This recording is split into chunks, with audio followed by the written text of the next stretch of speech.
Buongiorno a tutti e grazie per essere venuti.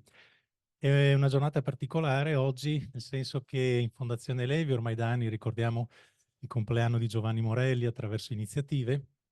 Quest'anno, con uno slittamento di qualche giorno per dei problemi, per necessità, abbiamo pensato di dedicare a lui una giornata molto particolare, conoscendo alcuni degli interessi di Giovanni Morelli che erano direttamente finalizzati all'opera di Luigi Nono.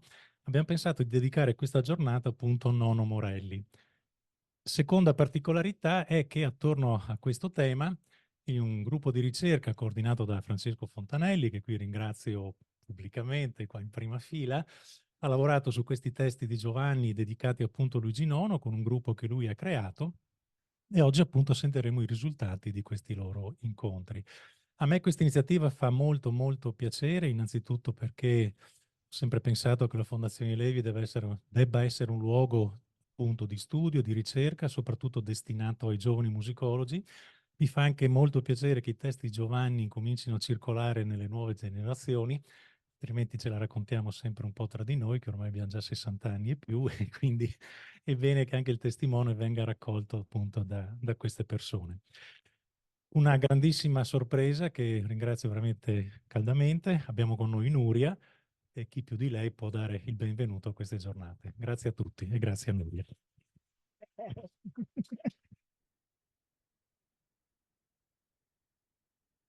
Visto che mi ha dato questa cosa, immagino che devo dire qualcosa, vero? Ah, ecco, va bene. Io non sono creativa, per cui non posso fare musica, non posso scrivere articoli, quasi. Eh, Però posso salutare, perché questa è una delle cose che faccio. Allora vi saluto tutti, sono molto contenta, vi conosco la gran parte di voi e questo mi sembra un posto giusto per trovarci tutti con questi amici che sono di più di amici, sono persone che tutti stimiamo insieme e separatamente. E niente, volevo solo dire che sono contenta di stare qua e non voglio portare via tempo agli interventi buoni, importanti.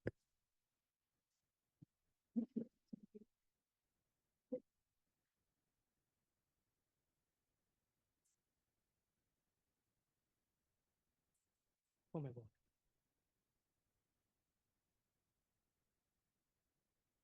Sì, poi quella che si monterà qui, in effetti. Se vuole sedersi in ultima fila. No, dove preferisci?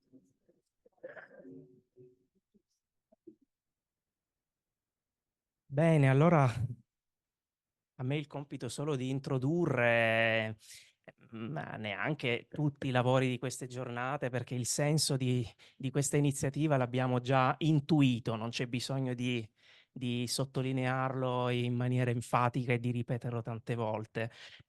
Ma volevo solo dire una cosa sul titolo, no? Il mondo di Nono visto da Morelli. Questo visto sembra anche sì, una qualifica un po' banale, no? Una visione, potevamo utilizzare altri termini, però come vedrete qui tornerà tante volte il tema dell'immagine, del ritratto. Ora sentiremo due relazioni in cui si parla di ritratto.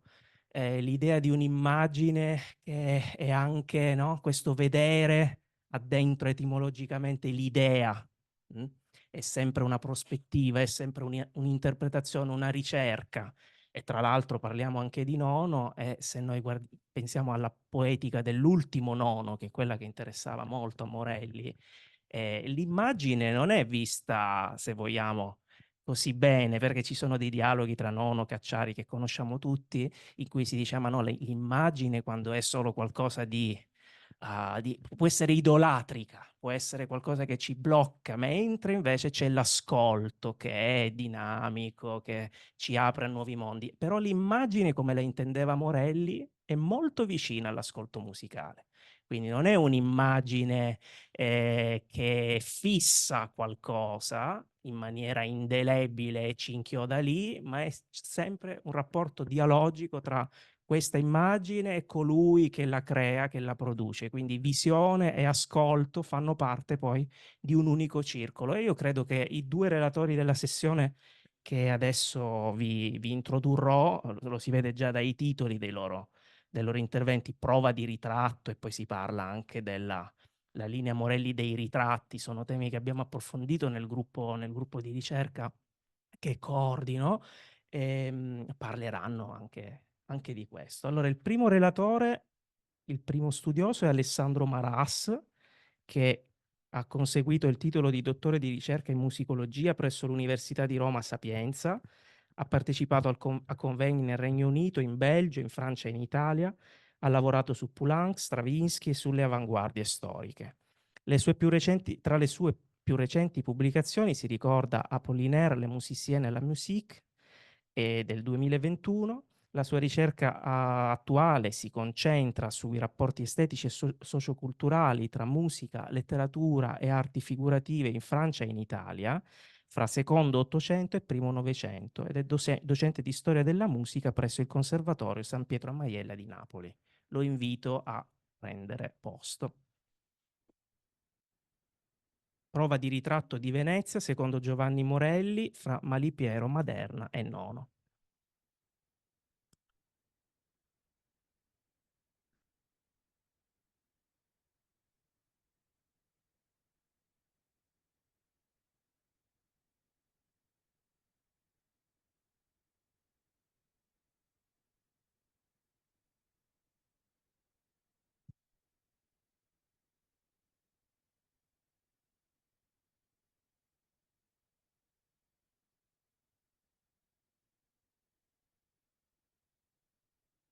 Grazie a voi tutti, grazie a Francesco Fontanelli per avermi introdotto. Sono molto felice di essere qui per un lavoro che stiamo portando avanti da diverso tempo e che credo e spero potrà continuare ancora per diversi anni. Comincio subito dicendo che l'esistenza di una nuova scuola veneziana che definirebbe l'unione di intenti dei giovani Bruno Maderna e Luigi Nono e la loro discendenza dall'attività di Gianfrancesco Malipiero è ancora oggi oggetto di discussione. È stata fra l'altro il centro focale di diversi ragionamenti di Giovanni Morelli e in particolare di un suo esteso e dettagliato scritto, dal lungo ed enigmatico titolo di La carica dei Quodlibet, note sulla tipologia ideale di una nuova scuola veneziana, all'uso degli incroci di lettura delle opere di Maderna, Nono e Malipiero, pubblicato nel 2005. Qui, sulla scorta di alcuni concetti già espressi in altri scritti dei primi anni 2000, Morelli cercava di identificare i tratti distintivi di questa scuola, partendo dalla sua essenza prettamente veneziana, ossia dalla sua venezianità, ma paradossalmente aggiungendovi anche Luciano Berio, dalla quale sarebbe scaturita una nuova forma musicale, il quodlibet.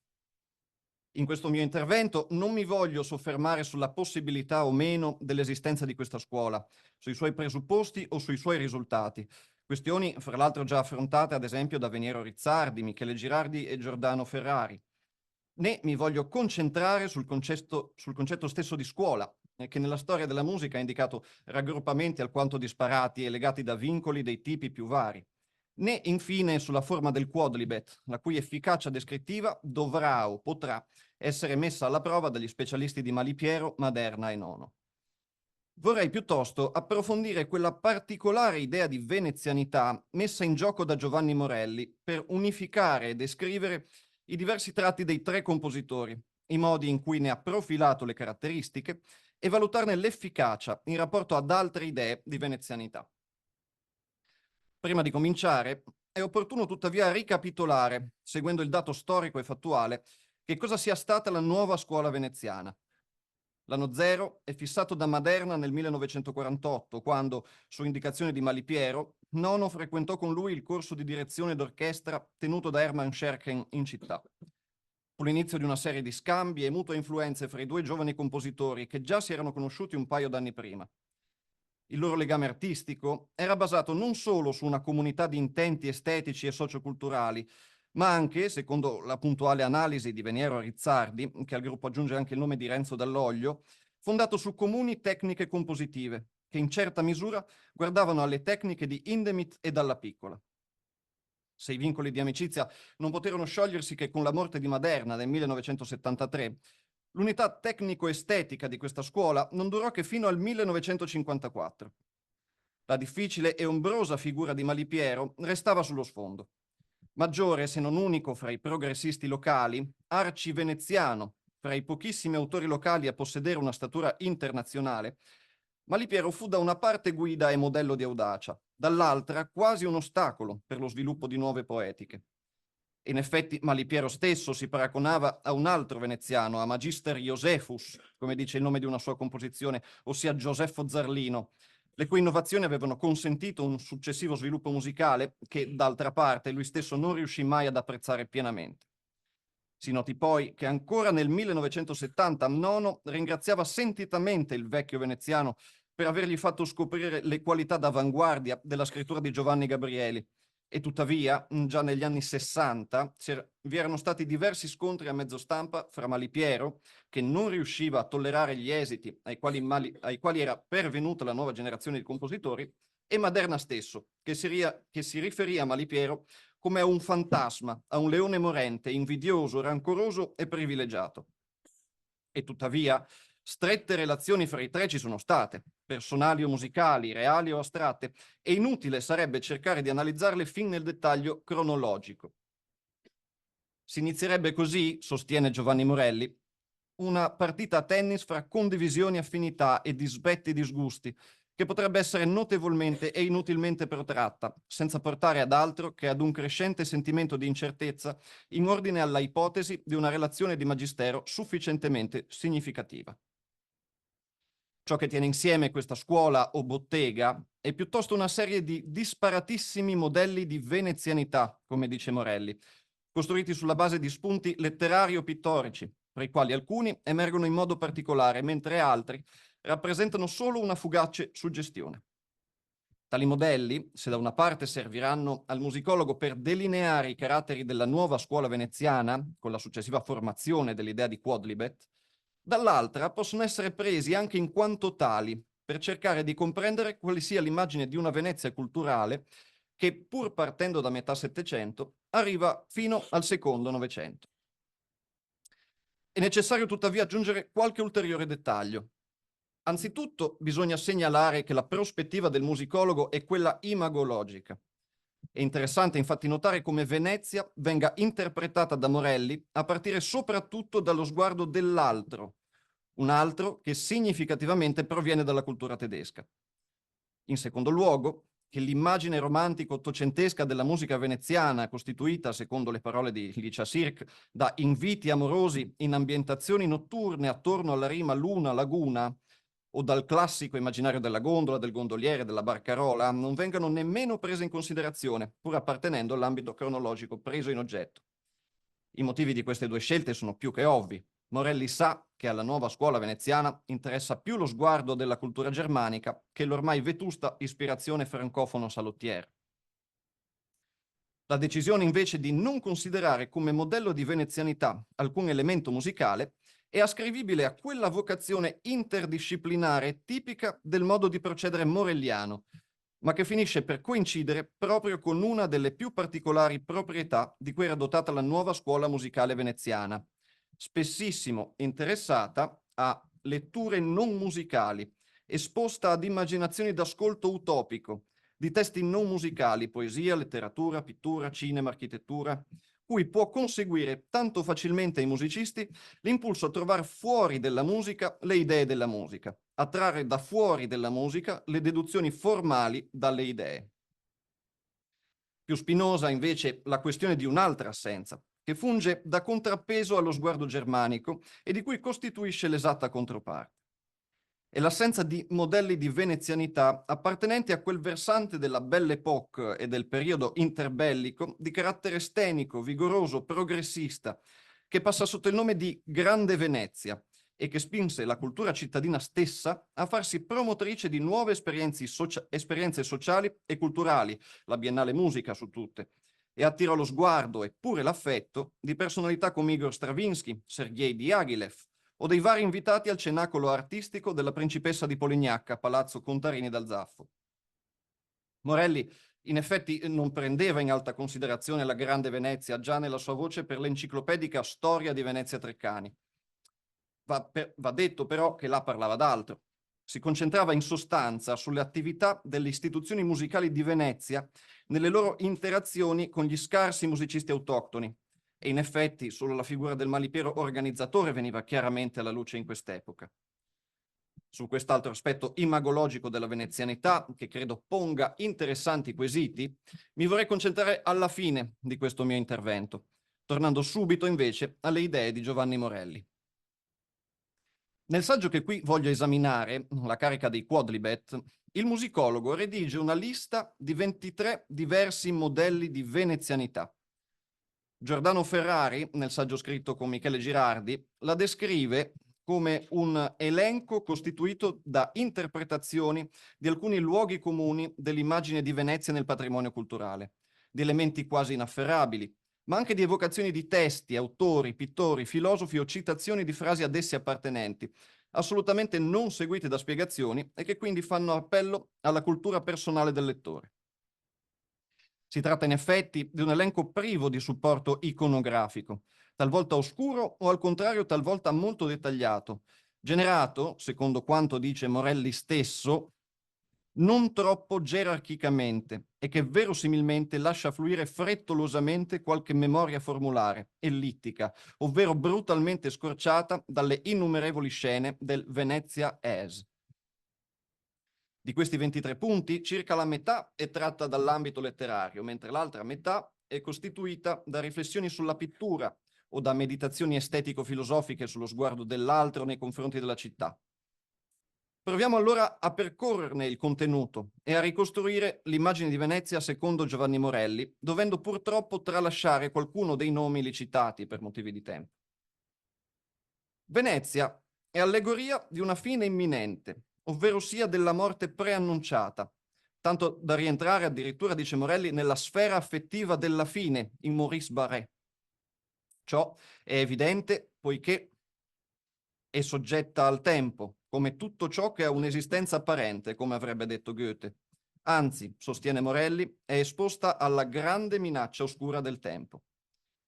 Si tratta di una città ormai vecchia, anzi invecchiatissima, che in una continua perdita della bellezza imbelletta le sue icone, come in questo dipinto di Pompeo Batoni, per nascondere il fatto che dentro di sé coltiva proliferanti germi di morte, che prendono di volta in volta la forma di spettri, fantasmi, scusate, di memento mori, di segreti feroci e ferocità segrete, riflessi in un dipinto come La decapitazione di Martin Faliero, di Eugène Delacroix, o nei Capricci di Francesco Guardi, nient'altro che dei Theatrum Mortis, ma che altrove si possono rintracciare anche negli scritti veneziani di Shakespeare, o nell'analogia con Die andere Seite, l'altra parte, romanzo primo novecentesco di Alfred Kubin su un'antiutopica città del sogno incubo. Venezia è quindi, secondo Morelli, simile a Bruges la morta, narrata nell'omonimo romanzo di Georges Rodenbach, tant'è vero che la raffigurazione dell'Isola dei Morti di Arnold Böcklin non sarebbe altro che una fedele traslazione pittorica dell'Isola di San Michele. In effetti si sa che Venezia si fa volentieri rappresentare, anzi si fa lungamente contemplare nel canaletto, senza tuttavia mai rivelare quel che nasconde. In un avvio di favoleggiamenti, un avvio senza fine di narrazioni spietatamente equipollenti, dice Morelli, come nella poesia musicale di Anselm Feuerbach o nella Venezia che spera di unirsi all'Italia di Andrea Appiani. C'è tuttavia il rischio che da una parte essa diventi l'Eldorado dell'avventura estetizzante, già criticata da Georg Simmel, e dall'altra sia vittima innocente e passiva degli attacchi di deromanticizzazione di, ad esempio, Stefan George, ormai la meraviglia della laguna non attrae più, o senza dubbio del futurista Marinetti. E c'è anche il pericolo che tutte quelle rappresentazioni di Venezia, che riescono ad attingere semplicemente alla superficie di un'essenza compresa e raffigurata solo da pochi, scadano per una via nel kitsch o nella parodia, come il rosa Tiepolo che diventa colore di una vestaglia in Proust, la Venere di Tiziano che diventa l'Olimpia di Manet, e per l'altra nella banale rappresentazione realista della pittura a cavallo fra 8 e 900, quella trivial Kunst praticata da Ettore Tito, Alessandro Milesi o Wilhelm Marstrand. Questo esubero di pensieri poetici, pittorici estirpati alla dimensione artistica, secondo Morelli, produce paradossalmente una povertà di pensiero che costringe chi vuole interpretare la venezianità a un vai e vieni dall'arte alla vita, all'arte alla vita. Venezia, dunque, ricolma di oggetti, pensieri, suggestioni, eppure città morta o morente, spinge l'artista a coglierne l'essenza proprio in questo scarto, nel turbinio di sensazioni, elementi, memorie, immagini, entropia la definisce Morelli, dalla quale insorgono estraneità che esigono di essere composte in senso musicale. Esiste dunque, come sosteneva il musicologo nel saggio Aus der Ferne, proprio un primato veneziano nell'elaborazione, no, scusate, un primato veneziano nella elaborazione del mito artistico romantico del transito antio non metafisico, dal sé al sé, dal presente al presente, e nel quale Venezia è descritta come allegoria di una lontananza, tema questo della lontananza molto caro al nostro. La chiave per comprendere questo complicato passaggio sta fra gli scritti di Jacob Burckhardt, più volte citato da Morelli, nel momento in cui definisce il concetto di Existenzmalerei. Le arti non hanno a che fare con qualcosa che esiste anche senza di esse, né devono svelare leggi poiché non sono scienza, ma hanno il compito di rappresentare una vita più elevata che senza di loro non esisterebbe. Per rappresentare questa vita più elevata, la nuova scuola veneziana, ma anche Malipiero, non avrebbe realizzato dei quodlibet al modo dei cinquecenteschi, quella specie di collage di musiche disparate che contribuiscono a creare una composizione nuova, ma dei quodlibet che mescolano questa serie di elementi presenti fra le pieghe della venezianità sullo sfondo di una morente Venezia, e ne avrebbe tratto la sostanza della sua nuova musica. Ma non voglio addentrarmi ulteriormente in questo ambito di carattere specificatamente tecnico-compositivo, né provare a verificare la validità di questo assunto morelliano prendendo in mano le partiture di Malipiero, Maderna e Nono. Vorrei piuttosto mettere a reagire questa caratterizzazione della venezianità con un'altra di segno esattamente opposto, ossia quello della cosiddetta Grande Venezia, che ebbe sicuri riflessi anche in ambito musicale. Con l'espressione di Grande Venezia, utilizzata in tempi recenti da storici come Guido Zucconi o Mario Isnenghi, ci si riferisce a quella tendenza sorta negli ultimi 2 decenni dell'Ottocento e al giorno d'oggi non ancora sopita, che auspicava il rilancio della città e il suo riposizionamento politico, economico e culturale, al fine di riacquisire quella centralità non solo nazionale, ma forse addirittura mondiale, perduta con il Trattato di Campoformido nel 1797. Dalla parte opposta rispetto all'idea della morte di a Venezia, esemplificata dal ben noto romanzo di Thomas Mann, autore che fra l'altro è a giusto titolo presente nel lungo elenco di Morelli, c'è una Venezia vitale ed esuberante, nella quale la lunga notte ottocentesca è solo il preludio a giorni solari e splendenti. È la Venezia che sull'avvio della Belle Époque costruisce le grandi fabbriche alla Giudecca, che rinnova il Lido e ricostruisce i suoi imponenti hotel e il primo aeroscalo italiano. La Venezia che sotto l'impulso del sindaco poeta Riccardo Selvatico concepisce l'Esposizione Internazionale d'Arte, poi diventata biennale. La Venezia che al comando dell'astuta e volitiva figura di Giuseppe Volpi, conte di Misurata, fonda Porto Marghera e costruisce il Ponte della Libertà. La Grande Venezia non investe tuttavia solo capitale economico, ma anche culturale, e i riflessi di questi cambiamenti in ambito musicale sono rilevanti. Si prenda ad esempio il liceo musicale Benedetto Marcello, finanziato dal comune, si attivò per creare una generazione di nuovi musicisti veneziani, stante la loro pressoché minima rilevanza in ambito nazionale, come affermerà Giovanni Morelli, attirando alla direzione dapprima Marco Enrico Bossi, organista di altissima reputazione, e poi del classicista Ermanno Wolferrari, fra i pochi artisti veneziani di caratura internazionale, affiancati da valenti insegnanti come Vittore Veneziani. Un paio di decenni dopo vi entrerà il modernista Malipiero come direttore e ne uscirà Luigi Nono come astro nascente della musica mondiale.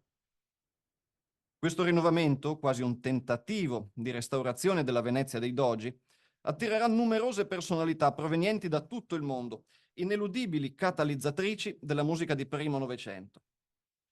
Può essere fatto risalire al 1890, il primo viaggio di Sergei Diaghilev a Venezia. Vi approdò attratto dalla sua costante ebbrezza. Devi sapere, scrisse alla matrigna, che per 10 giorni ho dimenticato chi sono, se la mia vita ha un lavoro, dei desideri, dei pensieri. Tutto ciò è stato lasciato laggiù nella terra degli uomini. Qui c'è qualcos'altro, sempre presente, sempre illusorio e sempre da custodire. Uno stato d'animo unico, prezioso e libero, un'ebbrezza costante e insaziabilmente attesa. Ebbrezza anche erotica per l'impresario, il quale in piedi sul lido piaceva ammirare Nijinsky nuotare nel mare.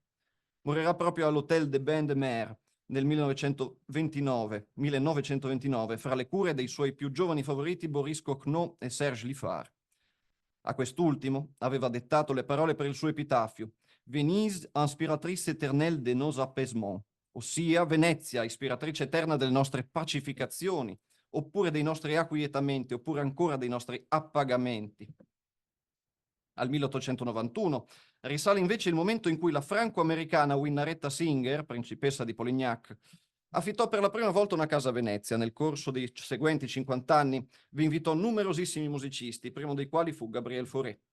Le sue Cinq Mélodies de Venise, su testi di Verlaine, nulla hanno a che fare con l'affettato sentimentalismo delle barcarole ottocentesche, né con l'impulso mortifero della decadente Venezia, ma al contrario testimoniano di una delle vacanze più felici vissute dal compositore stesso.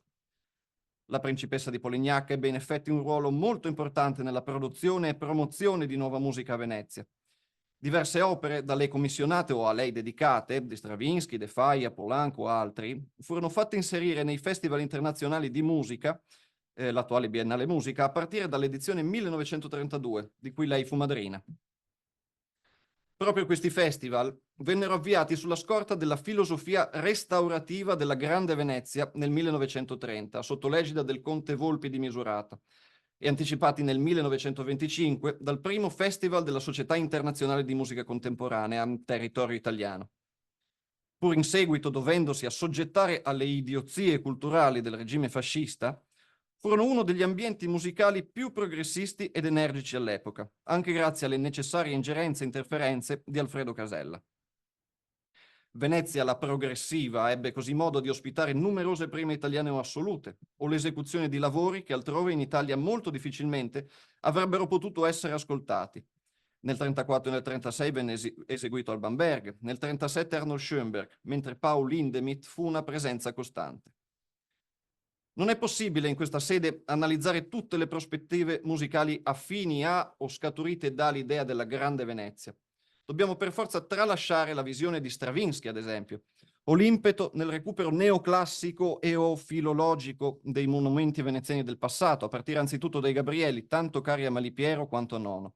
Né è possibile analizzare gli sviluppi nella gestione della Fenice, passata anche sotto le mani di Petrassi, o il lento declino della Cappella Marciana, di cui ha comunque parlato in dettaglio Morelli nella voce per la storia di Venezia Treccani. È necessario invece avviarci alle conclusioni per cercare di trovare risposte o al contrario ulteriori domande circa la frizione cronologico-estetica fra questi due diversissimi modelli di venezianità, che credo possano contribuire da una parte a una maggiore comprensione della nuova scuola veneziana e dall'altra possono rappresentare di per sé stessi una rinnovata via alla delineazione della Venezia musicale fra 8 e 900. Spiega Mario Isnenghi. Thomas Mann non è il re della festa. Da tempo la storiografia si muove in orbita diversa dal mito mortuario, accumulando prove che nell'8-900 Venezia ha continuato a esistere in maniera diversa. Ma la storiografia è una cosa e i postulati della memoria, il punto di vista egemone, il sentito dire e il senso comune possono essere e sono in effetti un'altra. Anche a Venezia nell'8 e nel 900 si è vissuto, non sempre in gramaglie, non solo nel solco del non più mai più. Una retroversione che diventa così sì invalidante quando travalica da genere letterario, la morte a Venezia, a criterio interpretativo. Due Venezie che si sovrappongono dunque e creano peraltro due fazioni tanto idealmente antagoniste quanto complementari. Esistono a tutt'oggi differenze di visioni, sostiene ancora Isnenghi, tra i sostenitori dell'isola, isolata, preziosa, antica, e quelli della Grande Venezia, e anche in modo meno immediato tra la città spettacolo e la città segreta, queste due città la cui unità è l'unico modo per Venezia di esistere. Ci si può retoricamente chiedere allora, per tornare all'esegesi del testo di Morelli, perché mai nel suo elenco in 23 punti la Grande Venezia non compaia, o perché sia perfino trattata in modo sarcastico nella storia di Venezia Treccani. Una prima risposta immediata ovviamente c'è. Morelli, né la storia o il buonsenso con lui, avrebbe mai potuto spiegare la nuova scuola veneziana partendo da una narrazione imprenditoriale e capitalista prima, persino fascista poi. E d'altra parte, il musicologo, parlando di Venezia, si è concentrato molto spesso sulla produzione musicale che dalla città stessa è sgorgata e non sugli apporti esteri, per quanto essenziali e importanti possano essere stati. Così, ad esempio, descrisse i festival della Biennale musicale.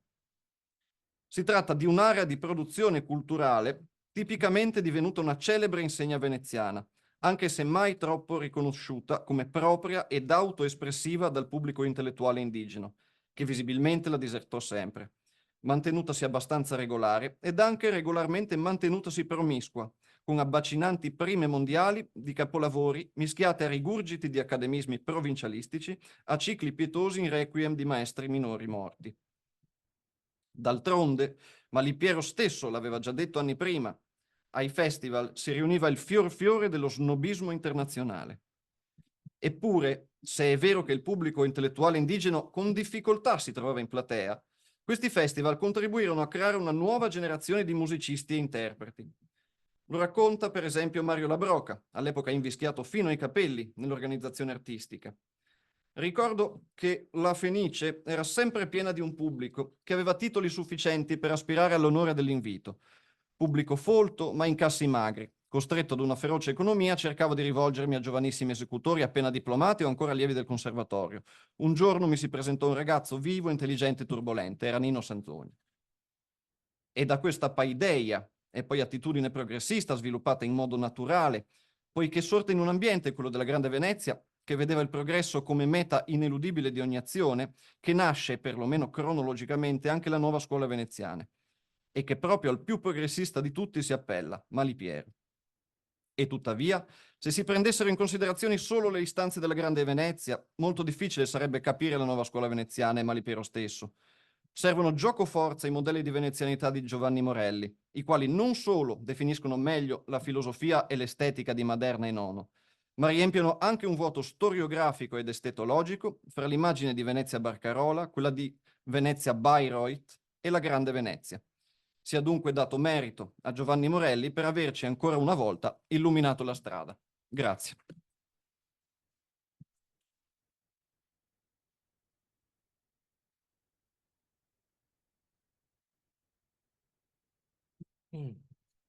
Beh, Morelli ha illuminato la strada, ma tu mi sembra che hai illuminato molto bene anche la comprensione di quello che Morelli voleva dire, arricchendolo di prospettive anche alternative che hai fatto interagire, cioè questa immagine vitalistica della Grande Venezia che in realtà è presente nella cifra un po' del giudizio sarcastico, ma viene trascurata. Grazie veramente. E io lascio la parola a voi, ad osservazioni, a domande.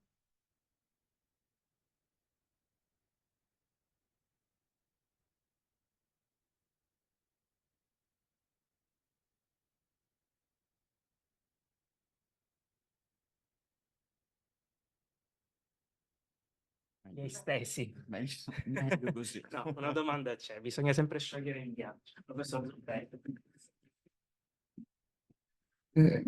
Molte grazie. Naturalmente in questo momento, siccome come dire, non ho in testa il catalogo di tutte le cose di Morelli che ho letto, o forse semplicemente delle cose di cui ho parlato con lui in certi momenti, vorrei spezzare una lancia nei confronti della Barcarola. Ci sono due punti in cui la Barcarola viene in primo piano nel pensiero di Giovanni. Il primo si chiama Jean-Jacques Rousseau. Rousseau a Venezia è fortissimamente implicato in una serie di forme di percezione in cui la musica, i gondolieri, il tasso, eccetera, cose su cui Giovanni tornava molto spesso, determinano stati di, come dire, esperienza musicale quasi allucinatoria rispetto a musiche che vengono da lontano o di cui l'origine non è percepibile. E per questa stessa ragione, sebbene a differenza del sottoscritto Giovanni non fosse un appassionato dell'opera di Richard Wagner, si è moltissimo interessato al problema celebre della individuazione del solo di corno inglese nel terzo atto del Tristano notoriamente scritto almeno in parte a Venezia, come ricaduta di nuovo di un'idea di percezione da lontano che diventa uno stato particolare e che poi viene trasfigurata in questo. Quindi diciamo, certamente nello scritto che ricorda lei, questi aspetti non sono messi per iscritto, però guarda caso sono degli aspetti che potrebbero ritornare in risonanza con alcuni elementi, per esempio della musica di Luigi Nono, con questa ossessione per il suono da lontano, per l'idea di una risonanza di chissà che, eccetera. Ecco, in questo momento evidentemente non ho ricordi più precisi che mi permettano neppure solo di suggerire qualche punto più preciso. Però secondo me questo problema, che cosa succede quando si sente il tazzo cantato dai gondolieri a mezzo chilometro di distanza e ci si sente in qualche modo trasportati in un'altra dimensione percettiva, è qualcosa su cui Morelli ha più volte ragionato e che in fondo potrebbe avere anche delle ricadute in un'idea di recupero di certi tipi di esperienza del suono molto più recenti. Ecco. Grazie.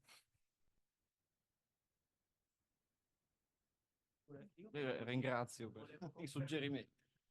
Volevo confermare perché il punto c'è, se non ricordo male, proprio alla fine del saggio Aus der Ferne, quello raccolto negli scenari della lontananza, c'è una sorta di appendice e in questa appendice Morelli cita proprio, in quel caso, il secondo atto del Tristano, Brangene, Einsam Wachen in der Nacht, eccetera. E il riferimento a queste rifrazioni lontane che in effetti poi dalle lettere di Wagner sappiamo che si legavano all'ascolto, quindi è perfetto il riferimento ed è molto puntuale. C'è qualche altra osservazione?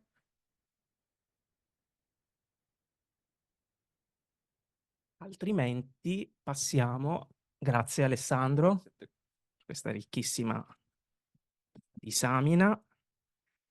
Passiamo a Emanuele Franceschetti.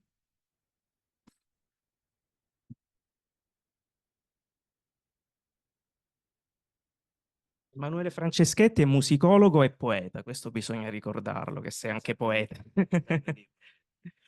E insegna storia della musica in conservatorio, non hai detto dove esattamente, ma si è dottorato in musicologia alla Sapienza, è risultato vincitore di una borsa di studio trimestrale presso la Paul-Sacher Stiftung di Basilea, si è occupato di attività divulgativa collaborando tra gli altri col Teatro dell'Opera di Roma, con l'Associazione Lingotto Musica di Torino e ha collaborato con l'Enciclopedia della Musica Treccani. Tra le sue aree di ricerca e pubblicazione, la drammaturgia musicale nel Novecento italiano, gli studi su musica e poesia, i rapporti tra musica e critica musicale, la poesia italiana contemporanea. Ha curato con Alessandro Vallone la miscellanea di saggi Poesia e musiche, convergenze e conflitti in Italia dal 1940 ad oggi per la LIM nel 2023 e con Italo Testa e Stefano Salvi il 26esimo numero dell'Ulisse, rivista di poesia. Collabora col Centro Scritture di Roma. Prego Emanuele. Grazie Francesco, ringrazio personalmente per l'energia che sempre condivide con noi e che ha condiviso particolarmente in questa iniziativa dedicata a Morelli e nello specifico anche a Nono, e ringrazio tutti voi di essere qui. Vale la pena precisare, anche se sarà stato sicuramente smascherato dai più, che il titolo di questo intervento ammicca esplicitamente a quello del celebre saggio che Massimo Mila dedicava sulla rassegna musicale nel 1960 a Luigi Nono, per l'appunto la linea nono, a proposito del canto sospeso. Saggio questo nel quale Mila rivendicava per Nono la posizione di un artista che, pur afferente all'universo duro dell'avanguardia e quindi dal di dentro dei codici espressivi della nuova musica, non era fuggito né dalla storia né da una compromissione con la realtà né da una dimensione persino potenzialmente espressiva del fare musicale. Aver riutilizzato questo titolo per Giovanni Morelli, per di più proprio in relazione ad un intervento dedicato congiuntamente a lui e Nono, vorrà essere pertanto più di una citazione o un omaggio, ma forse un indizio di possibili contiguità e coerenze di cui cercherò di dar conto. La lettura e l'interpretazione degli scritti morelliani non possono non implicare, come è noto, una ridiscussione delle possibilità, degli obiettivi, delle strategie e delle eventuali aporie del discorso e del lavoro musicologico.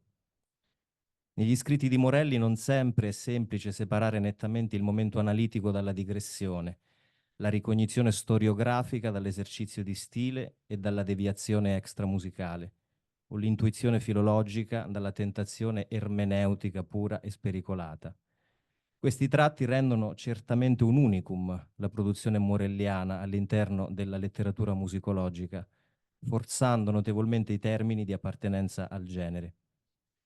Questi momenti talvolta si susseguono senza soluzione di continuità, talvolta si compenetrano reciprocamente, e il genere del ritratto, nonostante l'apparenza di una tipologia di saggio circoscritto, contingente, concentrato su di un unico oggetto di indagine, non fa eccezione. Ancor più in un caso come quello di Luigi Nono. Nono, ammesso che sia lecito quantificare e gerarchizzare, occupa un ruolo rilevante nell'orizzonte ovviamente geografico, ma anche culturale e musicale di Morelli, e la sua prova di ritratto, 1995 e poi 2003, quindi pubblicato 2 volte, si vedrà sul finale in realtà il senso del precisare che si sia trattata di una prova, è un'immersione nelle questioni e nei problemi decisivi della musica del secondo Novecento. Di più, è un'immersione in alcune delle questioni e dei problemi fondanti del discorso musicologico in generale. Il problema della testualità, l'interrogazione sul concetto d'avanguardia, la definizione del concetto di tradizione, la dimensione performativa e persino il tasso di apertura di certe opere, solo per menzionarne alcuni. Non si vuole certo dire con questo che la centralità di Luigi IX sia messa in discussione all'interno del ritratto dedicato, a vantaggio di un esercizio argomentativo avente obiettivi altri, ma piuttosto che, primo punto, per Morelli sia impensabile l'indagine del particolare senza uno sguardo al generale. Secondo punto, che non si realizzino mai nelle sue ricerche e nei suoi scritti univocità di approcci e di oggetti di indagine, quanto piuttosto costellazioni e mappe percorribili in più sensi. Punto 3. Che alcune cifre compositive e strategie narrative nella sua scrittura siano sempre evidenti e ricorsive, a dimostrazione di come Morelli non rinunci mai ad un'immissione del sé nei propri testi, del proprio io lirico, o per dirla con le parole di Dalhouse, della presenza estetica dell'autore. E 4, in relazione al punto precedente, che Morelli abbia variato a più riprese nel corso della sua produzione alcuni specifici leitmotiv, alcuni tool interpretativi ricorrenti. Difficile non menzionare, tra gli altri, quello della lontananza e quello, adesso in qualche maniera connesso, della interlocuzione o comunicazione lirica. Volendo anzitutto tentare per sommi capi una sinossi del ritratto di Nono, si potrebbe dire che Morelli abbia costruito un racconto tendenzialmente lineare e tutto sommato più accessibile rispetto ad altri suoi scritti omologhi della produzione musicale di Nono tramite periodizzazioni e categorizzazioni che mettono in luce le modalità con cui il compositore, esaurito il proprio rapporto editoriale con l'Ars Viva, che si consuma sulla soglia di lavori quali Canti di vita e d'amore sul ponte di Hiroshima e Intolleranza 1960, sia approdato ad una nuova e più articolata fase compositiva, i cui esiti risultano caratterizzati dalla messa in crisi di tutti quei parametri e criteri che, secondo Morelli, caratterizzavano una visione più normata e normativa dell'avanguardia post-bellica, quella che Morelli chiama l'avanguardia legale. Seguirà poi, nel corso del testo, un'ulteriore categorizzazione delle opere della nuova fase in base al loro statuto filologico, editoriale e materiale, concludendo con un suggestivo resoconto dei suoi propri, di Morelli, precedenti abbozzi cancellati del ritratto di Nono, ma su questo tornerò poi. Dicevo poc'anzi della sovversione dei criteri dell'avanguardia legale. Parafrasando e sintetizzando, tali criteri sono così esposti da Morelli: eseguibilità, chiarezza della dimensione testuale, oggettività, originalità, costruttivismo, pertinenza alla fase storica in corso e preferibile assenza di interferenze e ingerenze extramusicali. Le opere del periodo post-Ars Viva, invece, a partire dalla soglia a cavallo tra anni 50 e 60, si smarcano da tali implicite direttive e portano invece a compimento istanze che in Nono erano già annunciate nella fase precedente. Opere che problematizzano il concetto di compiutezza, di eseguibilità, opere caratterizzate dal primato della dimensione evenemenziale e performativa su quella testuale, opere in cui la dimensione della prova, della realizzazione in fieri e la relazione col musicista sono prioritarie rispetto a quella dell'esecuzione, ma soprattutto opere aperte a forti inferenze ed interferenze extramusicali, contaminazioni, relazioni, dediche, memorie, subtesti, opere, per dirla con Morelli, in uscita dalla solitudine. Questa espressione nel ritratto è ben suggellata da una citazione che Morelli fa, citando un Nono, che parlando di sé e Maderna così dice: avevamo, scrive infatti, avevamo una compenetrazione reciproca tra un contenuto ideale, interamente legato alla realtà, e una concezione musicale tesa a forme totalmente nuove. Qualcosa di molto simile nel definire il rapporto tra statuto formale dell'opera e suo contenuto di realtà si sarebbe letto poi nel saggio contenuto nel volume La carica dei Quodlibet. Qui, nel mettere in evidenza possibili tratti di venezianità ereditati da Malipiero, dai giovani Nono e Maderna, alla fine di un lungo elenco, Morelli parla della determinazione a dar significato compositivo alla relazione tra innovazione linguistica e immanenza, imminenza dell'evento esterno insorgente, insopprimibile. Aggiungendo poi, proprio in relazione a Nono e Maderna, e cito un frammento, si potrà allora ricordare questo senso di oppressione, scusate, di oppressiva irruzione del reale nei suoi casi più aperti, ossia paradigmaticamente nella sezione di intermezzo con grida e titoli di giornali di intolleranza 60 o nel totale impulsivo che comprime l'espressione delle lettere dei condannati nel canto sospeso, ma ci sarà altrettanto facile tenere in considerazione tutti quei momenti in cui le nuove strutture del serialismo si incartano in innumerevoli quodlibet tradizionali. L'Epitaffio di Sicilo in composizione numero 2, Bandiera rossa in Spagna nel Corazon, l'Internazionale in Victoire de Guernica, eccetera, eccetera. Tornando al ritratto di Nono, continuava poi Morelli, e stavolta è lui e non Nono a parlare. Può trattarsi, per quel che riguarda contenuto e realtà, di riferimenti alla numerosità crescente di vere presenze nei testi delle proprie opere musicali, presenze di echi, di pensieri, di frammenti, di tracce, di rispecchiamenti dei contatti ideali intercorsi con i contenuti e le realtà e i Denkbilder tratti dalle letture avidissimamente consumate. È proprio a partire da questi frammenti che vorrei condividere il pensiero che ha mosso questo intervento. È inutile negare che il ritratto di Nono, scritto da Morelli, sia animato da qualcosa che potrei definire come una certa enfasi partecipativa. Morelli, nel ricostruire le scelte compositive di Nono, controverse e certo non prive di conseguenze su più di un fronte, ne rivendica la piena giustizia e legittimità, anche a dispetto degli esiti, cito, inclassificabili e vagabondi. Nella seconda sezione del ritratto, nel mappare a mo' di elencazione, altro tratto questo, gli elenchi distintivo della scrittura morelliana, nel mappare gli elementi caratterizzanti dell'opera noniana post Ars Viva, Morelli esordisce ritornando alla disubbidienza di Nono all'allora maestro e mentore Scherchen, episodio con cui peraltro Morelli aveva già esordito lo scritto. Sottointeso, nonostante Scherchen implorasse ai suoi allievi una riduzione dell'intellettualismo, e cioè una riduzione della passione per letture inferenti, non solo Nono non riduce la quantità delle letture, ma le moltiplica a dismisura, e non solo non le riduce, le assume le interferenze come momenti genetici assoluti delle idee formative dell'opera cui sta per dedicarsi, e non solo le assume, le monta anche e le prolunga per anni e anni in serie quelle interferenze, con un febbrile lavoro creativo di scoperta liminare di innumerevoli affinità o di innumerevoli limina di affinità, con un gioco verbale tipicamente morelliano. Per Morelli, insomma, le dimensioni dell'alterità, scusate, per Nono, insomma, le dimensioni dell'alterità, dell'attenzione all'altro da sé, siano esse realizzate sotto forma di materiali e reminiscenze, di figure, personaggi, protagonisti e martiri storici da ricordare, che sotto forma di dedicatari, che nella dimensione dei musicisti esecutori con cui si verificherà il processo di realizzazione, è essenziale e imprescindibile.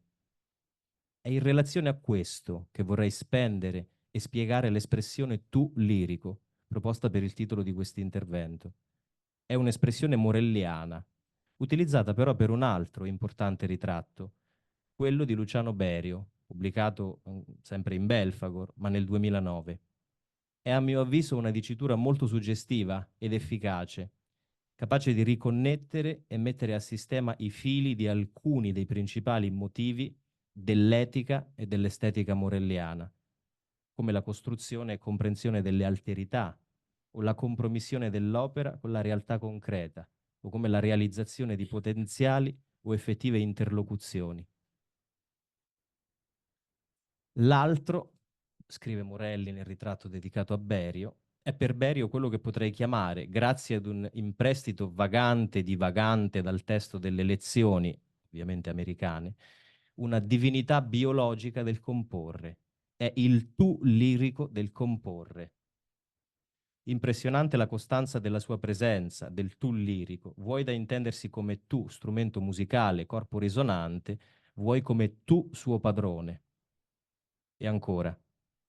Di fatto, ripercorrendo l'immenso catalogo delle opere di Berio, non credo che esista un'opera sola che in un modo o nell'altro sfugga alla centratura di questa immagine incarnata di una o più compresenze e confluenze dell'alterità, di due o più alterità, di due o più ego analitici o poetici, coinvolti a sostenere e ad essere l'opera. E ancora, come chiusa possibile, il progetto del sistema Berio è certamente una progressiva conquista di prove di comprensione della alterità.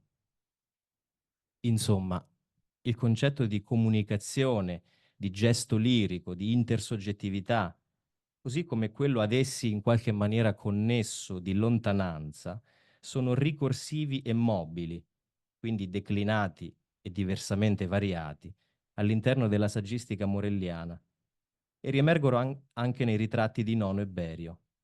In Morelli e per Morelli, lontananza è il solco in cui si muove la memoria, lo spazio pittorico da cui diparte un'ulteriore prospettiva narrativa e rappresentativa, la distanza cronologica o percettiva tra interlocutori o anche tra segni e testi musicali. Così, forse complementarmente, il gesto lirico, lungamente dedicato in uno splendido saggio, Ferne, la comunicazione lirica, paradigma della lontananza, è anche il gesto di comunicazione all'interno del paradigma della lontananza. È anche il gesto di percorrimento e avvicinamento della e nella lontananza. Questa citazione è la mia personale scelta di una delle numerosissime definizioni di gesto lirico date da parte di Morelli nel saggio dedicato alla comunicazione lirica.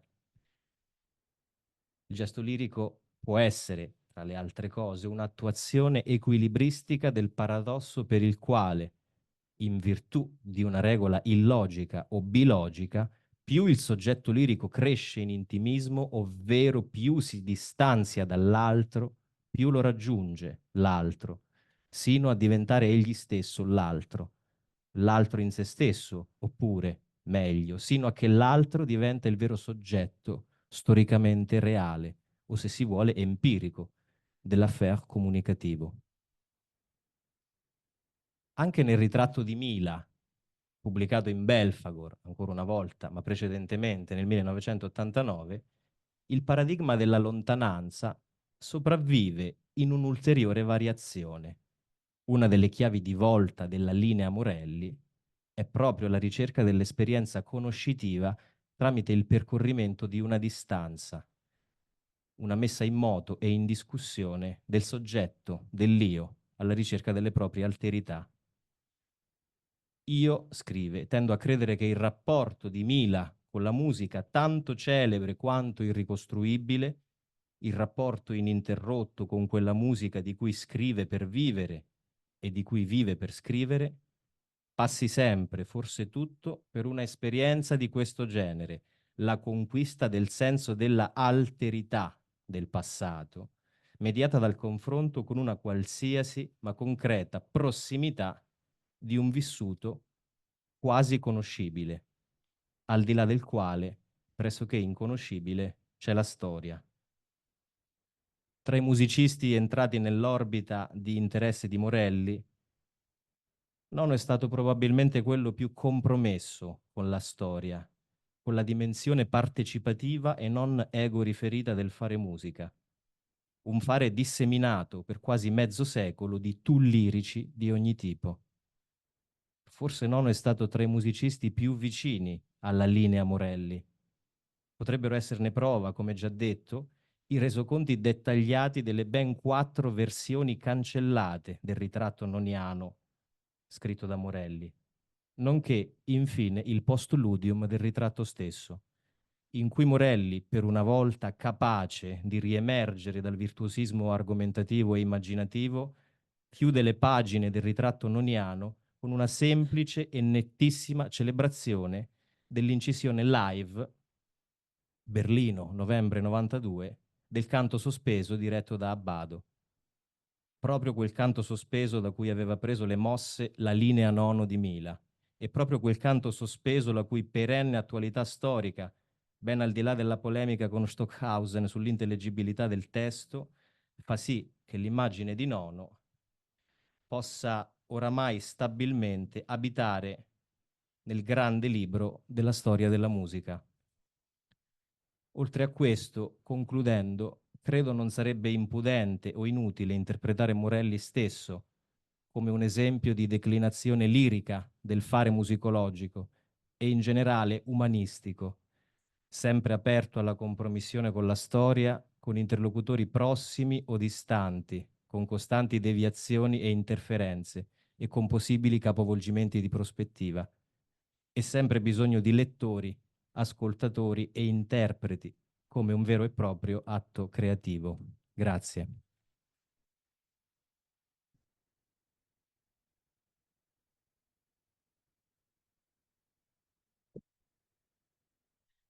Grazie Emanuele, ci hai dato una profondissima panoramica su questi autori e nello stesso tempo ci hai fatto capire anche come Nono si rapporti riguardo alla storia della musica, perché poi c'era un'altra citazione in cui la storia era l'ultimo raggiungimento dopo una serie di lontananze, questa storia con la S maiuscola, quindi anche capire che cosa vuol dire per un musicologo, perché Morelli lo è a suo modo, fare storia della musica, fare storiografia.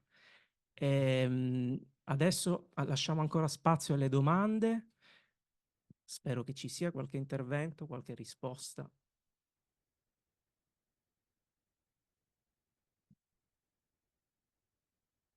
Ci vuole sempre qualcuno che rompe il ghiaccio. Poi avremo il coffee break. E quindi nella socialità si potrà fare anche, si potrà continuare il nostro dialogo, ma Nessuno?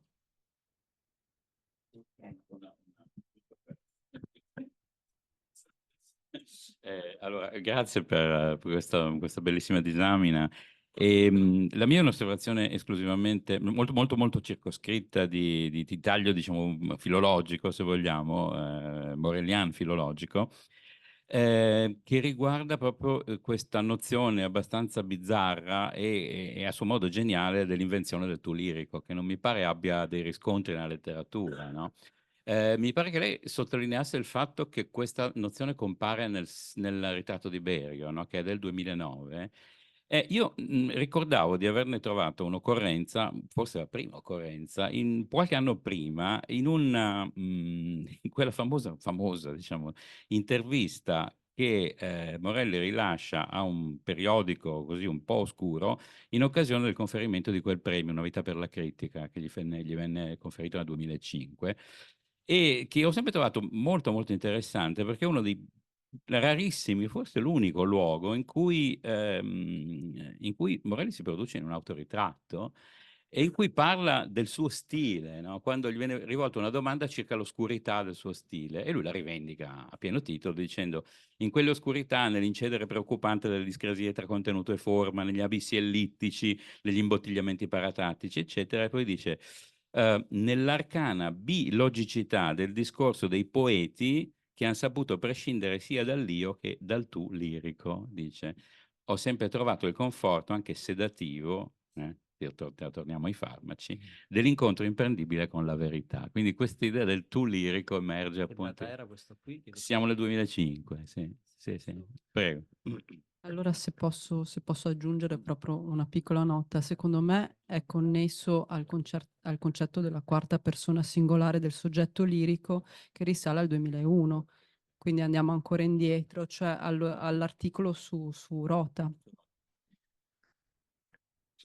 La quarta persona singolare del soggetto lirico. La quarta persona singolare che è un concetto che poi Emilio Sala ha sviluppato in una maniera estremamente feconda proprio per parlare dell'estetica, del riutilizzo di musiche preesistenti, della tecnica, se vogliamo, anche del collage, come appunto superamento dell'io e del tu e dell'egli lirico. Però la butto così e poi mi piacerebbe sviluppare questa discussione magari domani. Quando... Sì, infatti anch'io volevo osservare questo a margine di questa appunto osservazione molto molto circoscritta, molto locale, sulla la quantità già di elementi e di spunti che sono emersi da queste prime due relazioni e trovandomi in questa posizione, come dire, di discussant conclusivo, io mi riserverei, credo che Giada condivida questa posizione, un po' di riassumere un po' diciamo, questi spunti in un discorso tentativamente più organico, diciamo, piuttosto che appunto svolgersi e un po' bruciarli in interventi estemporanei che potremmo fare adesso. Grazie. No, se posso io vi ringrazio entrambi. La cosa della quarta persona la ricordavo. La cosa del tu lirico, quando ho scelto di metterla come titolo nell'intervento, mi sono posto un grande dubbio, nel senso che nell'ambito degli studi di estetica della letteratura e della poesia, ad esempio, il problema dell'io lirico è costante, dell'io lirico. E mi sono posto, ma non c'erano proprio i margini di un'indagine fattibile, se qualcuno in ambito di estetica e teoria della letteratura avesse parlato di tu lirico.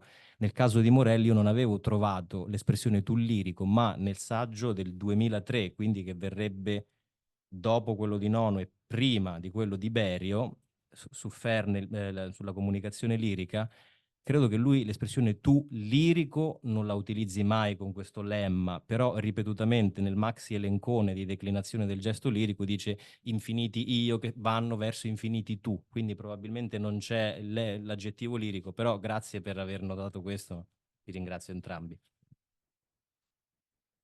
Ci sono sempre questi riferimenti teorici nascosti, che è uno degli obiettivi del nostro gruppo, cioè trovare le fonti di Morelli, che spesso non sono, no? E io non ho mai approfondito, però è tornato tante volte bilogica, Sì. e lì c'è Matte Blanco, la teoria dell'inconscio di Matte Blanco e la bilogica, che ripete un volume grosso così, non l'ho letto, se non qualche pagina che ho usato una volta, ma ecco. In questa bilogica secondo me c'è anche lui, bisognerebbe poi capire, ma mi sembra che già sufficienti elementi ci siano Tra l'altro volevo glossare anche con una sola parola quello che ha detto il professore. Prima quando facevo l'elenco delle sue cifre compositive e strategie narrative, poi qui avevo scritto ma puoi non dirlo, e infatti non l'ho detto. Lui fa spesso delle excusatio non petite sulla sua propria strategia narrativa, e c'è un saggio, e non credo che sia quello su Nono, in cui si scusa per la narrazione sfarzosa e tracotante, quindi lui insiste molto spesso su questa cosa, su cui credo ironizzasse anche in maniera deliberata del proprio stile. Bene. Benissimo. Sciogliamo la prima sessione. Allora possiamo cominciare e invito Francesca Scigliuzzo a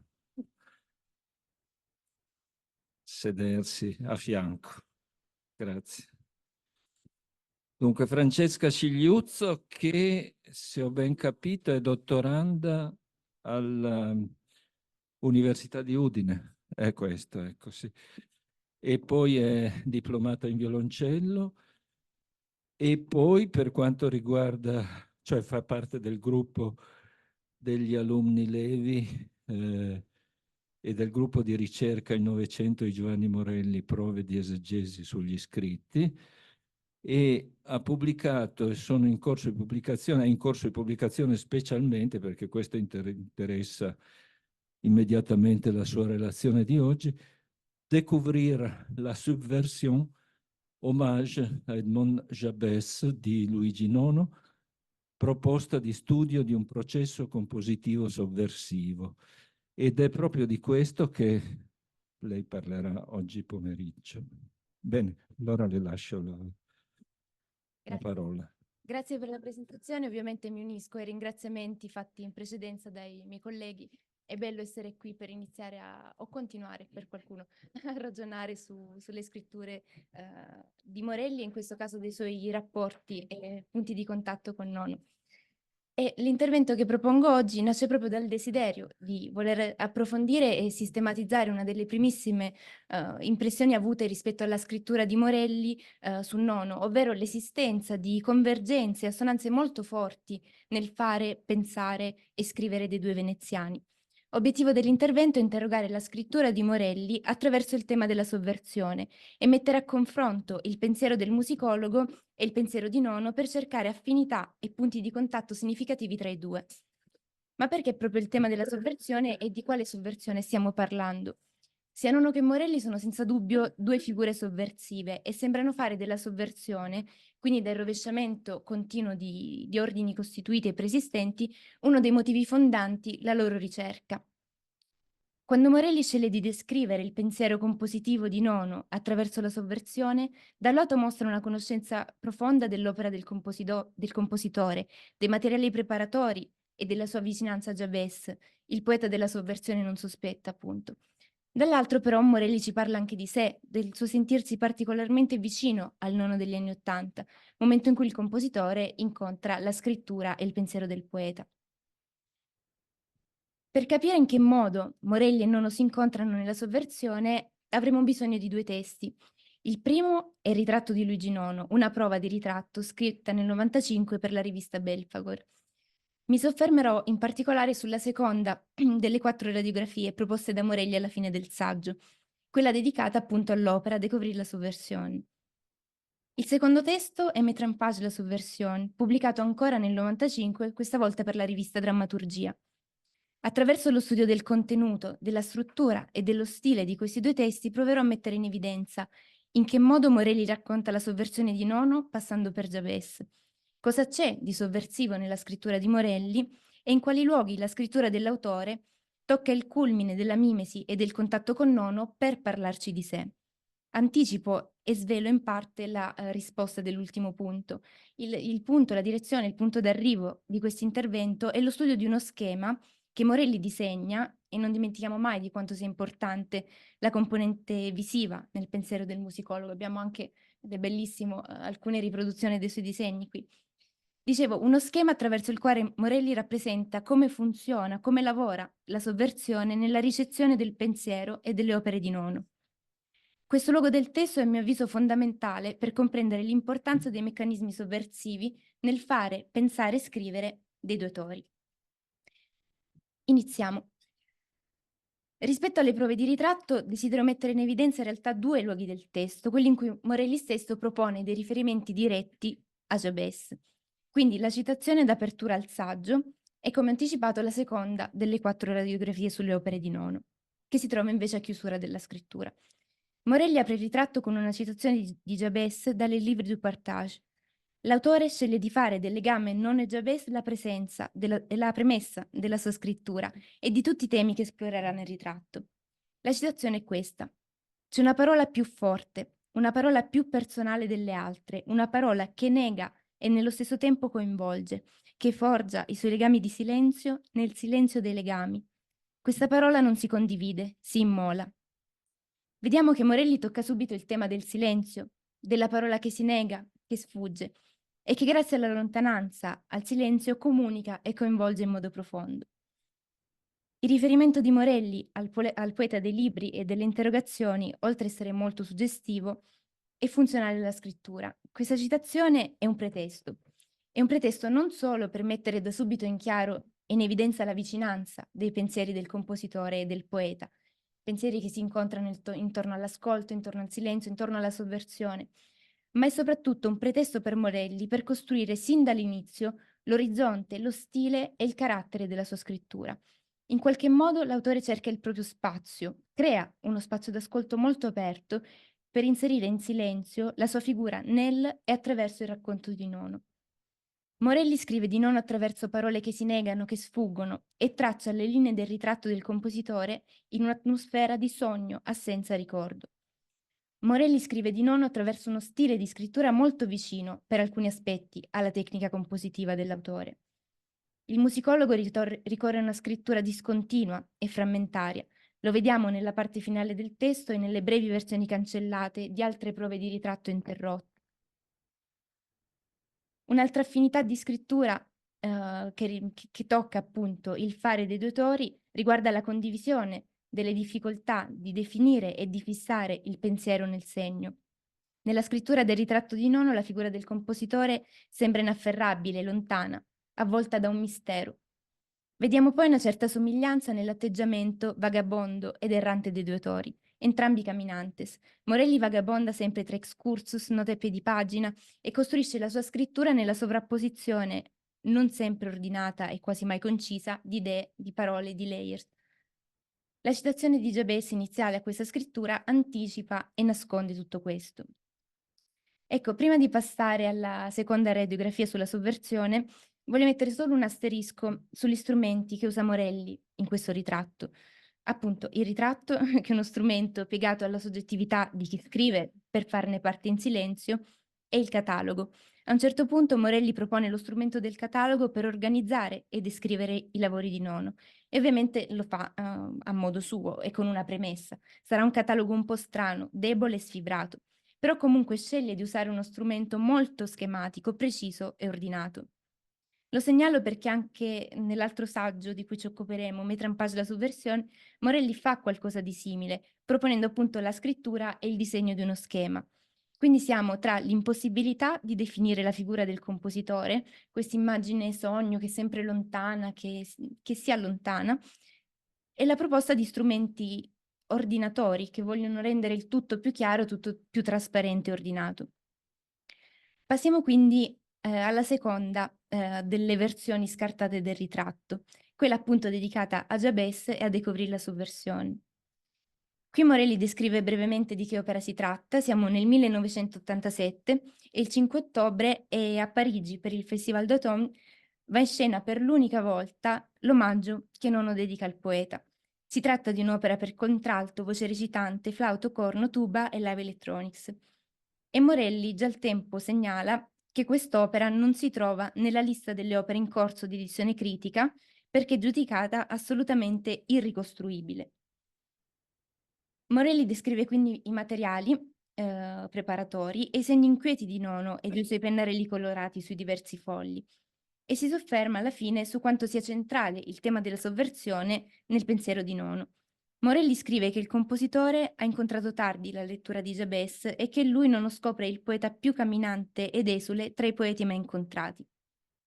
Scrive Morelli: Da quel poeta, mediterraneo, ebreo e sapiente, Nono riceve la conferma del valore di un modo di operare, quello della costruzione di un gran numero di grandi libri prolungati e tematici, sfuggentissimi alla sintesi, tutti composti di frammenti, di attese, arresti e visioni teoretiche. Un operare col quale retrospettivamente scopre aver convissuto in un misterioso rapporto incognito di sincronie, affinità, magistero e consanguinità. Di fatto in queste 2 pagine Morelli propone uno studio e una nuova lettura dell'opera, un'opera che sembra quasi abbandonata perché appunto segnalata come ricostruibile, e propone una nuova lettura dell'opera a partire da uno studio parallelo dei libri di Jabès. Questo invito viene assolutamente accolto dalla comunità musicologica. Laurent Fénéraud non a caso scrive di questo nel 99 in un volume curato da Borio Morelli e Rizzardi, e nel 2014 Francisco Deco scrive un articolo proprio sulla relazione dello studio di quest'opera e i livres di Jabès. Per quanto riguarda però le nuove esecuzioni dell'opera, invece siamo un po' indietro, c'è molto da fare. C'è da capire se ha senso parlare di riproduzione, ricostruzione e di nuova interpretazione del testo e del pensiero di Nono.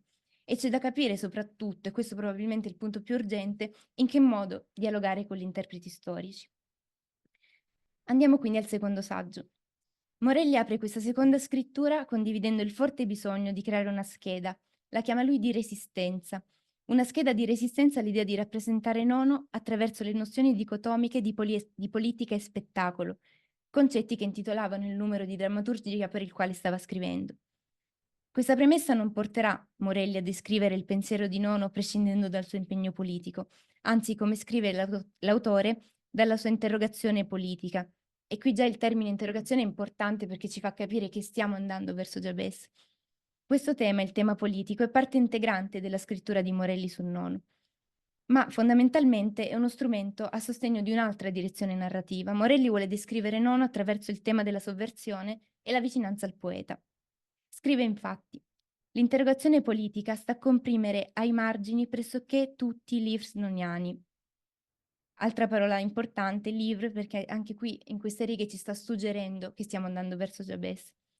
Ma verosimilmente c'è da molto tempo, quasi aborigine, in tutto ciò, un atto fondamentale del tipo di quello che bene si autodescrive, essenza, fine e mezzo simultanei della poetica, i mille luoghi dei livres di Edmond Jabès. L'atto fondamentale di cui Morelli parla è l'atto dello scrivere, l'impegno della scrittura. Per Jabès nel libro, per Nono nel testo, se vogliamo per Morelli nel saggio attraverso il quale ci sta parlando. Morelli interroga quindi il doppio impegno di Nono, quello politico e quello rispetto al testo, impegni intimamente legati e che verranno definiti attraverso una serie di eziam, una sovrapposizione di livelli, pensieri e relazioni. E anche su questa parola è necessario un appunto. Morelli stesso in questo testo segna una nota a partire dalla parola eziam e scrive: abbonderanno in crescendo e non credo infastidiosamente, in questi miei appunti, intrusioni di ma anche, nel contempo, a sua volta, ancora. In effetti una caratteristica del pensare e dello scrivere di Morelli è proprio l'eziam, let et, il non rinunciare mai ad aggiungere idee, a mettere in fila elementi, riferimenti, pensieri e citazioni. Non rinuncia mai quasi a niente. E qui lo dichiara in nota, in modo senza filtri e senza nascondersi troppo. Le questioni al centro del saggio sono 2. La prima riguarda appunto l'impegno del compositore per i temi politici, un impegno che Morelli vuole descrivere come ricco di contraddizioni, discontinuità e paradossi rispetto a come questo impegno poi si fa opera e si fa testo. L'autore propone gli esempi di diversi lavori di Nono attraverso la scrittura di brevi elenchi. L'abbiamo già visto con gli interventi precedenti, l'elenco è un altro strumento ricorrente della scrittura di Morelli. E attraverso questi esempi Morelli descrive delle tensioni risolte tra il sacrificio rivoluzionario e le rivoluzioni incompiute. Questo tema in realtà è molto interessante da seguire, però preferisco spostarmi verso la seconda questione, verso lo schema sovversivo. La seconda questione riguarda l'impegno di posterità della scrittura di Nono, interrogata appunto attraverso l'elaborazione e il disegno di questo schema e attraverso il tema della sovversione. Morelli presenta e descrive così questo schema. Immagino questo dispositivo come uno schema di impaginazione per visualizzare la dinamica del modello di sovversione che io credo stia esistendo ancora nella e per la lettura di un'opera di Nono. Questo schema simula, scrive Morelli, una sorta di mise en page della ricezione. L'autore di fatto si chiede come rappresentare e schematizzare un'articolazione cognitiva per indagare come funziona e soprattutto se funziona una partecipazione diretta all'opera, un modo impegnato di assistere al ricrearsi dell'opera quando siamo di fronte a lavori che mettono in discussione la verità del testo finito e che si aprono, scrive Morelli, all'altro e all'inquietudine del possibile. Avviciniamoci allo schema. La prima forza in azione in questo schema è AB. È il contenuto e l'idea compositiva che desidera farsi testo, ma è anche una domanda collettiva del compositore e del pubblico che recita: dove vai, Gigi? AC e BD sono invece due forze che agiscono più direttamente su questo desiderio e sulla mise en page del testo. BC recita: è molto grave la responsabilità di coloro che hanno direttamente assistito all'elaborazione dei pensieri di grandi personalità come quella di Luigi Nono. Grave sarebbe limitarne la conoscenza, altrettanto grave permetterne arbitrarie interpretazioni. BD invece è una forza che controlla e regola la lettura del testo tra preistoria e poststoria del pensiero compositivo di Nono. Infine, CD è l'output, è il dar forma, il dar fuoco alle cose, è l'azione dell'interpretazione sul testo. L'insieme di queste forze presenti nello schema permette il riattivarsi di nuovi messaggi di sovversione, permette il rinnovarsi della lettura e dell'interpretazione delle opere di Nono. Tra tutte, AB, dove vai Gigi, è la forza dominante il sistema e deriva, scrive Morelli, dalla domanda protagonista del saggio di Massimo Mila, che si trova nel volume di Nono a cura di Restagno, edito nell'87 per EDT. Scrive Morelli: dove vai Gigi rappresenta alla perfezione la condizione e rapporto dell'opera con la propria attesa storica nella ricezione in corso. Mila coglie sensibilmente l'istanza tanto avvertita dal musicista, l'istanza dell'altro, del nuovo, e invita il ricevente desiderante a dotarsi di un suo nuovo impegno di partecipazione.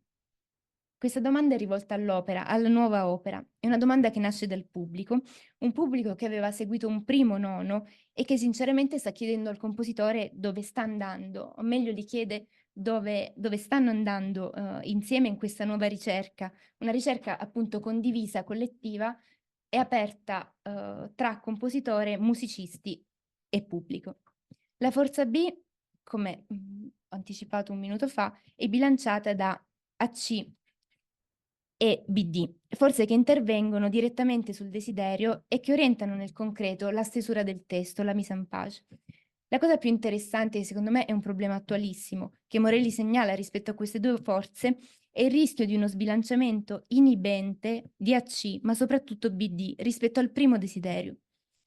Morelli prende non a caso l'esempio di Omage a Jabez e del postludio dedicato a Fabriciani e sottolinea da un lato l'importanza della forza di AC che permette di valutare e riconoscere lo stato di un testo più o meno definito, più o meno compiuto, o scritto, parzialmente scritto.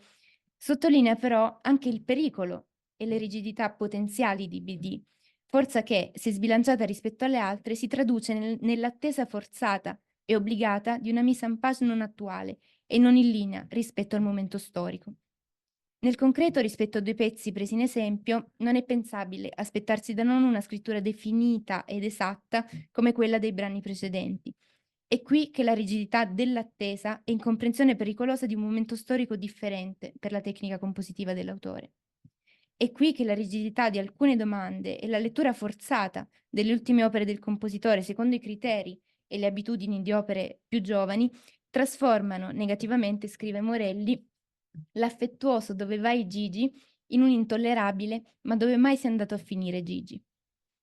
Morelli vuole dirci che la rigidità di sguardo e di analisi e l'inesattezza delle domande non ci fa vedere e capire che per i lavori degli anni '80, degli ultimi anni '80, l'incompiutezza apparente della pagina è il già finito e non può essere diversamente. Questa riflessione è scritta e pubblicata nel 95 ed è cronologicamente molto vicina alle dichiarazioni del 92 che il Comitato Scientifico dell'Archivio Luigi Nono scriveva rispetto all'omaggio a Jabez.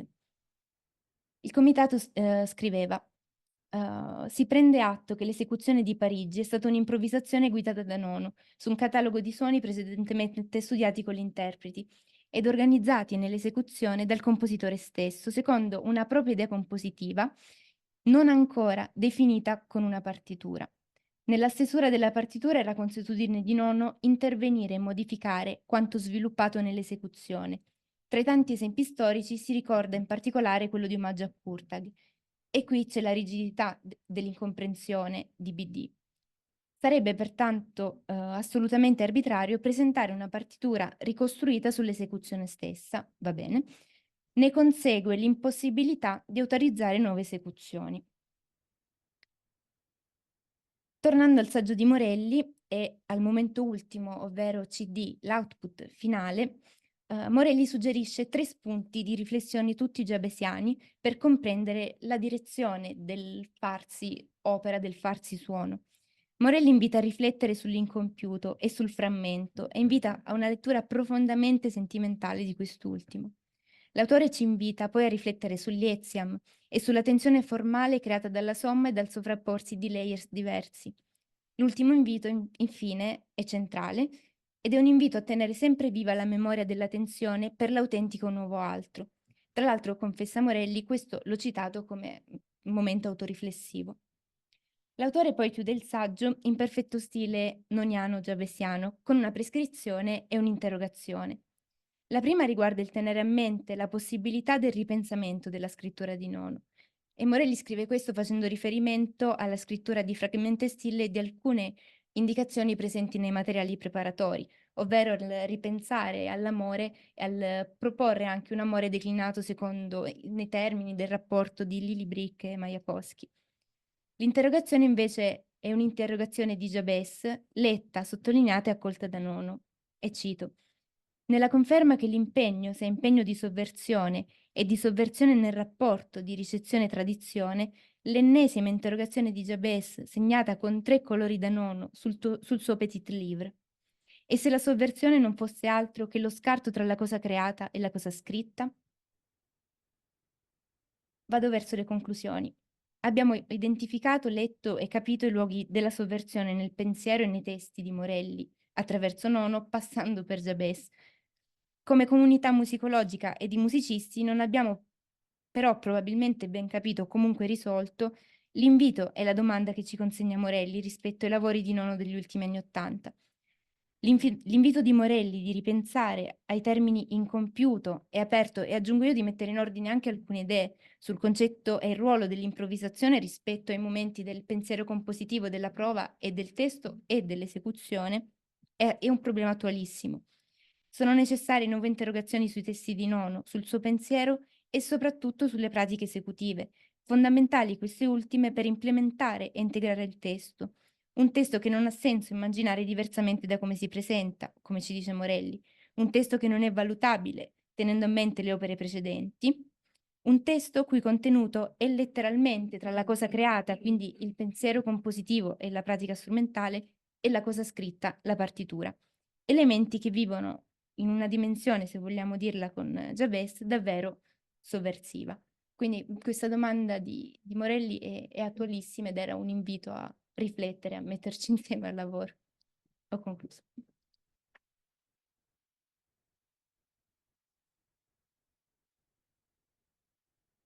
Grazie per questo excursus attorno al concetto di opera e di work in progress, di opera che s'ha da fare, che si sta facendo, che si dovrà fare e via discorrendo, che è certamente uno dei punti essenziali della produzione dell'ultimo nono e che è una delle questioni anche più salienti, diciamo, della meditazione di Giovanni su questi temi.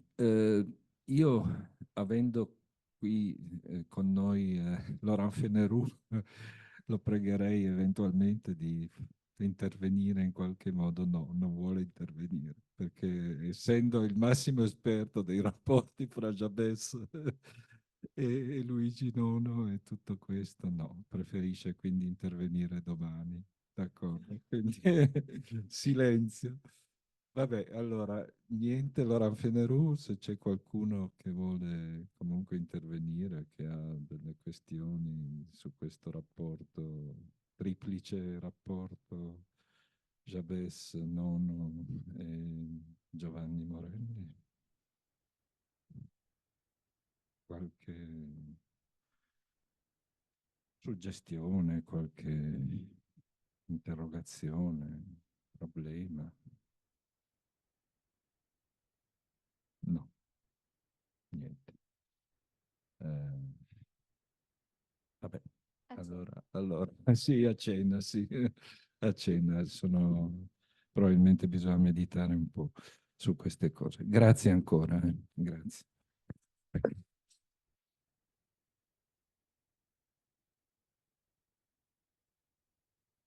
Ecco, adesso abbiamo Simonetta Sargenti che ci parlerà, se ben ricordo, dunque, della spazialità. Aspetta che... Allora...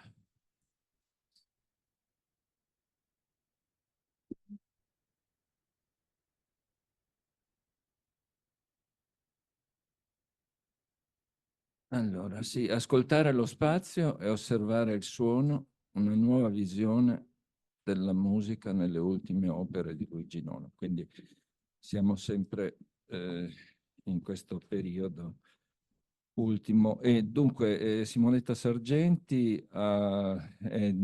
si è diplomata in violino, composizione elettronica, poi ha ricercato nell'ambito dell'analisi musicale, dell'analisi della performance e delle tecnologie applicate alla musica, è anche compositrice e performer e fa parte del comitato scientifico della Società di Analisi e Teoria Musicale e attualmente si sta occupando di un progetto Erasmus Metamorphoses che si occupa di transizione tecnologica nella didattica e nella pratica musicale. Ecco, ripeto il suo tema, Sì, quindi adesso... che è quello ascoltare lo spazio e osservare il suono, una nuova visione della musica nelle ultime opere di Luigi Nono. Grazie di questa... È acceso il microfono. No, ma forse va bene così.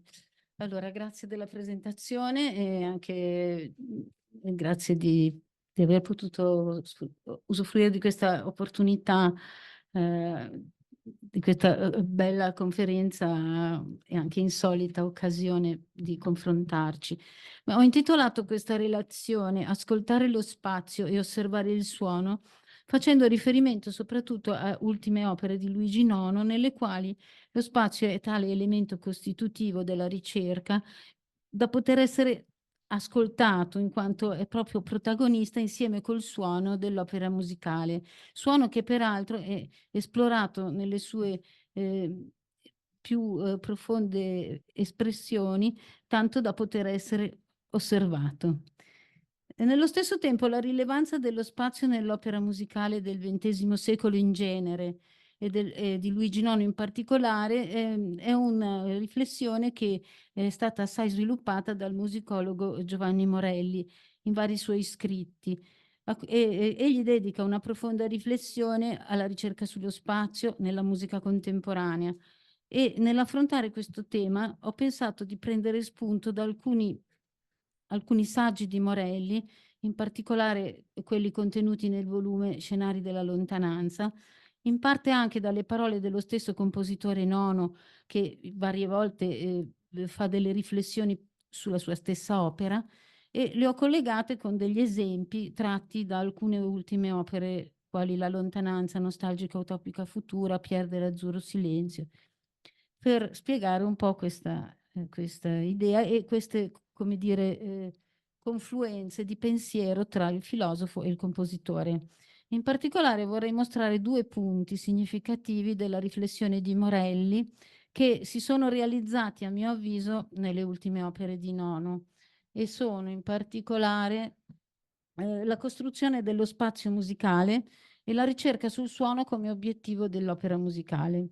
Morelli individua la ricerca sullo spazio musicale come caratteristica peculiare della musica del XX secolo e sintetizza alcune modalità di creazione di spazi che riassume in un concetto unico che potremmo definire superamento dell'ascolto passivo. Nel suo saggio Standard della creazione di spazio e lontananza nella musica, schematizza come segue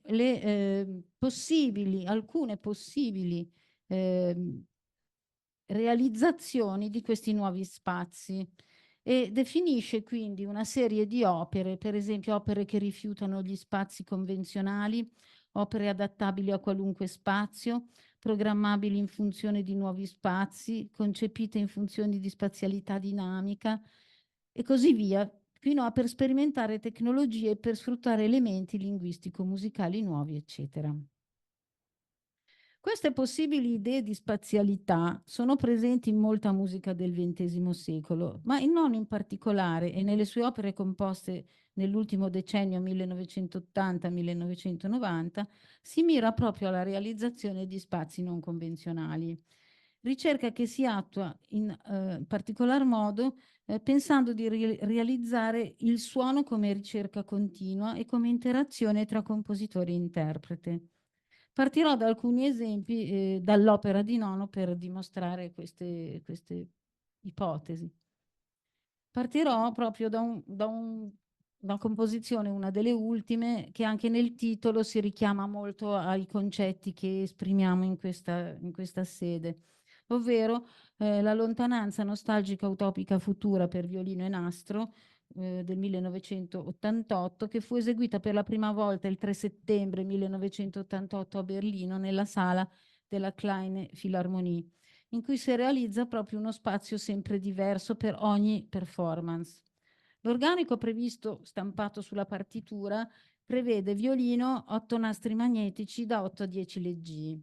Analizzando il titolo e l'organico indicati, troviamo immediatamente un riferimento allo spazio che è molto evidentemente espresso dal termine lontananza, che effettivamente richiama subito qualcosa di lontano nello spazio.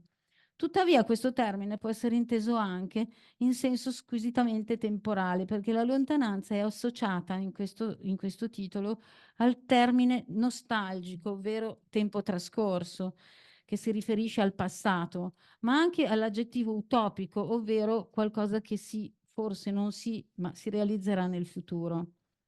Inoltre, l'organico da 8 a 10 leggii è finalizzato a costruire il percorso, un percorso non predefinito, ma sempre diverso e in uno spazio che di volta in volta verrà costruito in relazione al luogo dove il brano si eseguirà.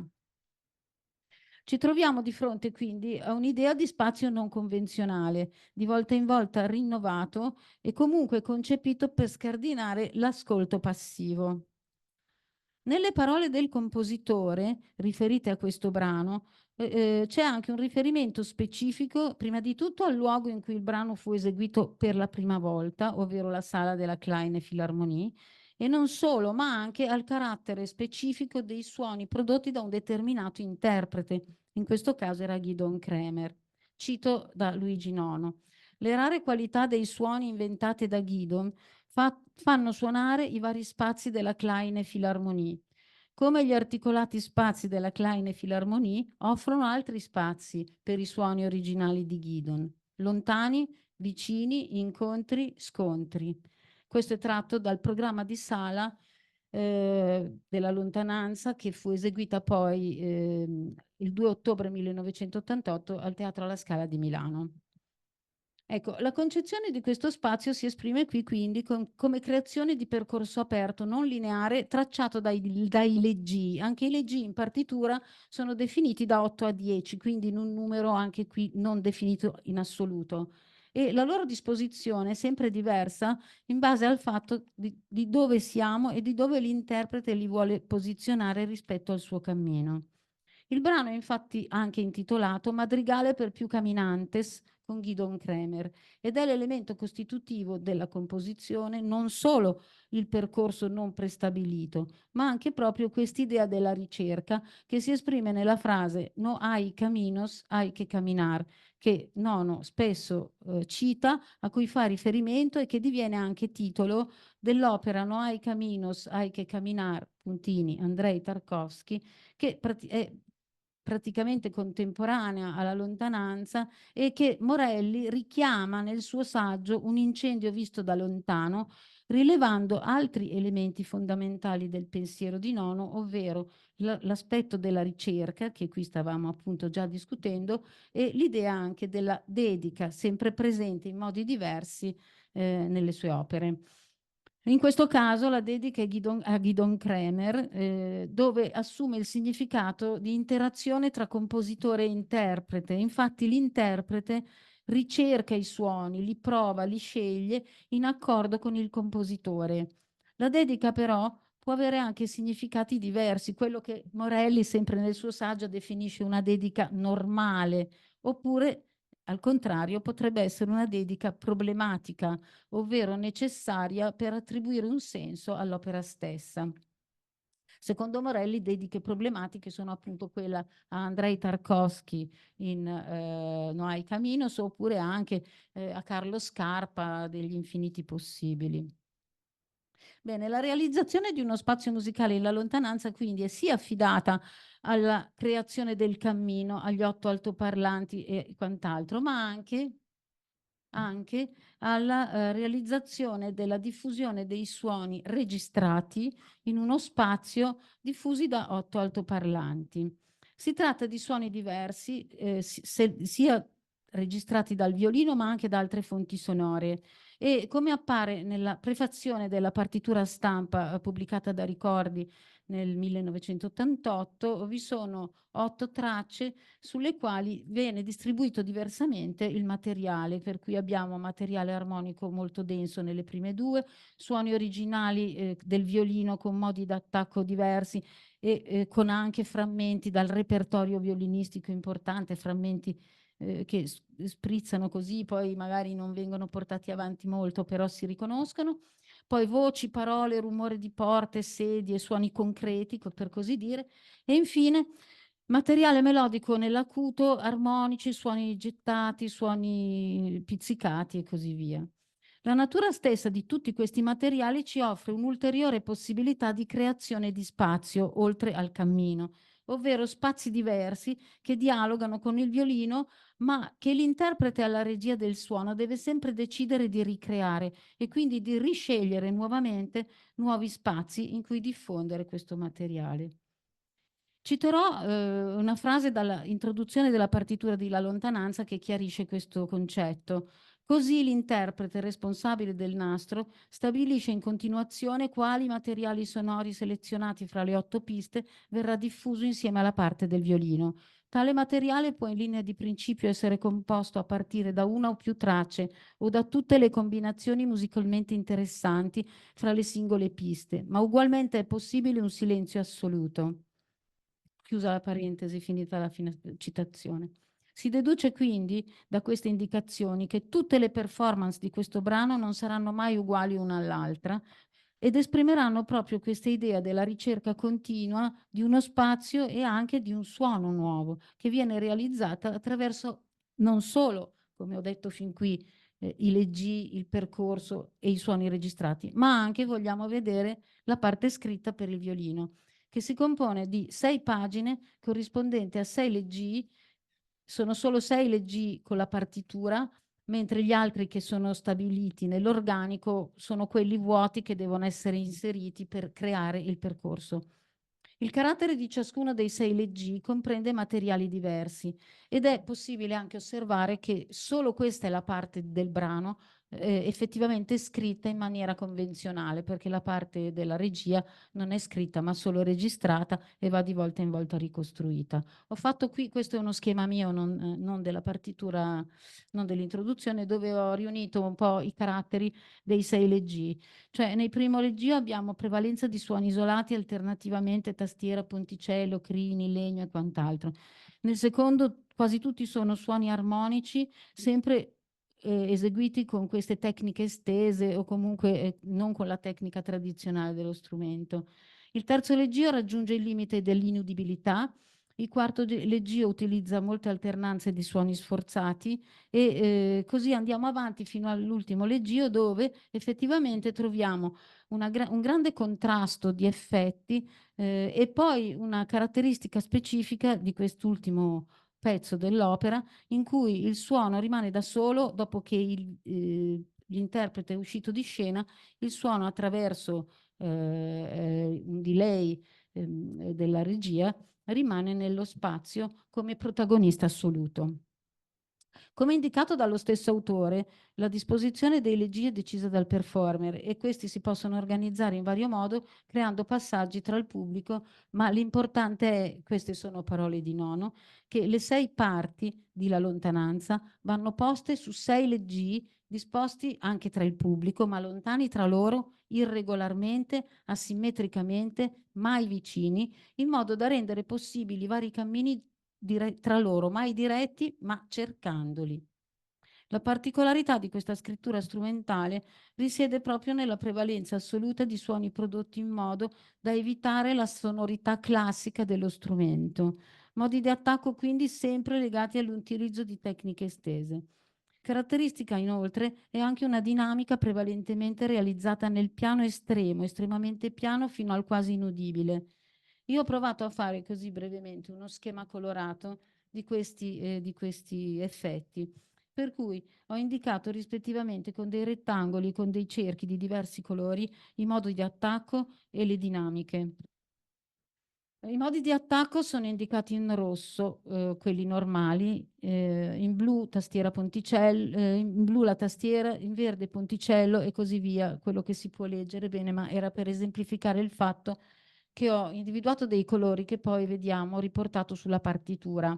Lo stesso fatto con le dinamiche, ovvero dal 9P al 5P siamo nel colore rosso, poi abbiamo il P che è un rosso più di un'altra tonalità, mezzo piano è arancione, poi andiamo nei piani e i forti praticamente non esistono, sono in grigio ma saranno veramente pochi, e i verdi sono tutte le tipologie di sforzato. Ecco, poi ho provato appunto a verificare cosa succede applicando questi colori e questi effetti sulla partitura. In questo caso si tratta del quarto leggio della lontananza, ma questo lavoro fatto su tutta la partitura e offre sempre gli stessi risultati. Per poterli chiarire meglio e vedere i colori in maniera più definita, ho anche tolto poi sotto la partitura e lasciato solo i colori corrispondenti. E vediamo che nelle dinamiche il rosso è prevalente, il grigio appare 2 volte, ovvero il forte, e il mezzo piano una volta sola, ovvero il giallo. Mentre per quanto riguarda i modi di attacco siamo quasi sempre nell'ambito della tastiera ponticello coi crini col legno, che sono i verdi, i blu e gli arancioni e i gialli. Ora, è un tipo di scrittura che veramente si presta a quel concetto di ricercare il suono unitamente al fatto del percorso nello spazio, quindi una ricerca continua. Dimmi quanto tempo c'è. Ecco, un altro esempio di questo modo di pensare la musica è il brano composto alcuni anni prima, 1985, per flauto contrabbasso, clarinetto contrabbasso e live electronics dedicato a Pierre, cioè il titolo è A Pierre dell'Azzurro Silenzio Inquietum. Ecco, qui diciamo, l'organico è assai particolare. Lo spazio della musica, lo spazio musicale non è questa volta realizzato concretamente in un percorso, ma è realizzato attraverso l'elaborazione live electronics del suono dal vivo. Non vi è un cammino, ma suoni registrati che vengono elaborati per creare un virtuale spazio, diciamo. L'organico è particolare perché il flauto contrabbasso e il clarinetto contrabbasso sono strumenti veramente molto gravi e raramente utilizzati così, soprattutto come solisti. La scrittura, come quella per il violino della lontananza, prevede anche qui insolite sonorità ottenute con tecniche estese. La dedica della composizione a Pierre Boulez è quella che Morelli definisce normale, ovvero non non è altro che una dedica a una persona, in questo caso nel 60° compleanno di Pierre Boulez, ma non ha un significato sottostante da attribuire al brano. Tuttavia anche qui, come per Lontananza, abbiamo un'interazione con gli interpreti che hanno come dire, realizzato prevalentemente in prima assoluta, ma anche poi successivamente, questa composizione. E infatti, pur non essendoci la dedica a loro, possiamo dire che in questo caso Roberto Fabbriciani ha contribuito in maniera molto ampia alla realizzazione di questa partitura e anche alla definizione di alcuni caratteri di questi suoni, ovviamente in collaborazione con il compositore. Egli stesso, in un'intervista rilasciata a Laura Zatra nel 2011 e riportata nell'articolo Studying Luigi Nonos a Pierre dell'Azzurro Silenzio Inquieto Masa Performance Event, che è un saggio anch'esso del 2011 appunto, dichiara che i suoni voluti da Nono sono solo apparentemente semplici, infatti vedendo la partitura sembrano tutti suoni lunghi, bianchi, ma in realtà devono essere realizzati con tecniche molto complesse e correlate all'elaborazione del live electronics. Sempre Fabbriciani sottolinea come Nono si richiami a una visione non convenzionale del suono e fondamentalmente non accademica, che rappresenta di fatto una nuova ricerca. Come per il violino della lontananza, anche il flauto contrabbasso e il clarinetto contrabbasso di Appier utilizzano tecniche estese e dinamiche difficili da udire, prevalentemente nell'ambito dei piani e dei pianissimi. Questa scelta rappresenta ancora una volta quel tema della ricerca espressa da Nono nella frase "no hay caminos, hay que caminar", che Morelli tiene presente nei suoi saggi. La creazione dello spazio non convenzionale, quindi, si presenta qui come un percorso virtuale ottenuto attraverso l'elaborazione dal vivo e finalizzato a creare la polifonia richiamantesi esplicitamente alla forma del madrigale. Il collegamento con l'antica forma polifonica del madrigale è presente in tutta l'opera di Nono. La trovavamo nel sottotitolo di La lontananza, Madrigale per più caminantes, e ritorna qui nel sottotitolo di Appier, Madrigale a più cori. La polifonia di La lontananza è riferita alle voci dei caminantes, di coloro che ricercano. Qui invece è forse più concretamente un richiamo alla forma madrigalistica cinquecentesca che rappresenta la polifonia, che qui si vuole ricreare virtualmente. Il live electronics che è schematizzato qui sempre nella, no, dove che si va avanti qui, nella prefazione della partitura Ricordi 1985. Ecco, il live electronics prevede la creazione di un ritardo delle voci che proprio è mirato a ottenere la sovrapposizione tipo canone presente nei madrigali. Inoltre, altre modalità di elaborazione del suono sono le trasposizioni, i filtraggi, i riverberi, la spazializzazione e le amplificazioni. Da questo schema dovrebbero essere riassunte tutte le manipolazioni del suono di questo brano.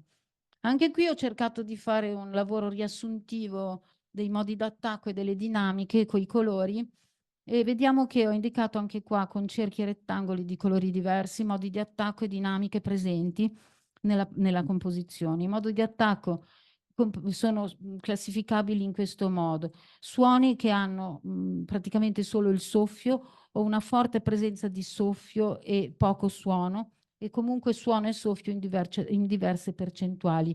Questi sono i suoni che ho indicati in rosso. Viceversa, i suoni che comprendono rumore li ho indicati in blu. Ecco, riportando per le dinamiche ho fatto invece lo stesso lavoro di La lontananza, ovvero i suoni con le massime P fino al 5P li ho indicati in rosso, i 4P in blu, i 3P in verde e così via, per entrambi gli strumenti.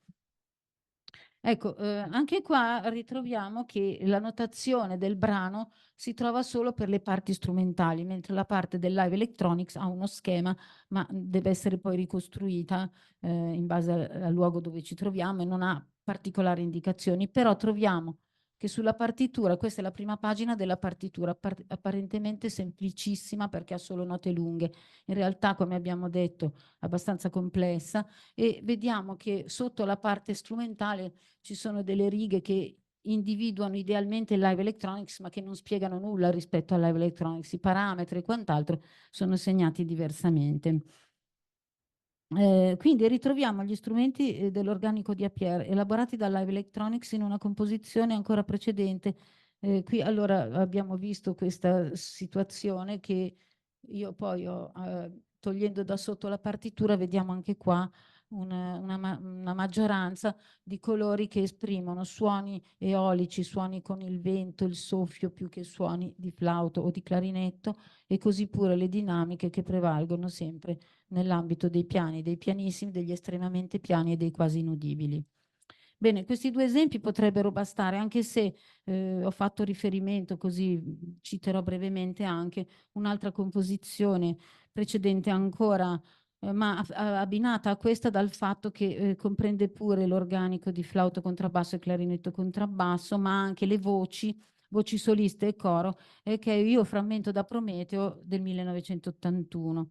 Qui lo spazio è creato nuovamente come in APR attraverso il Live Electronics.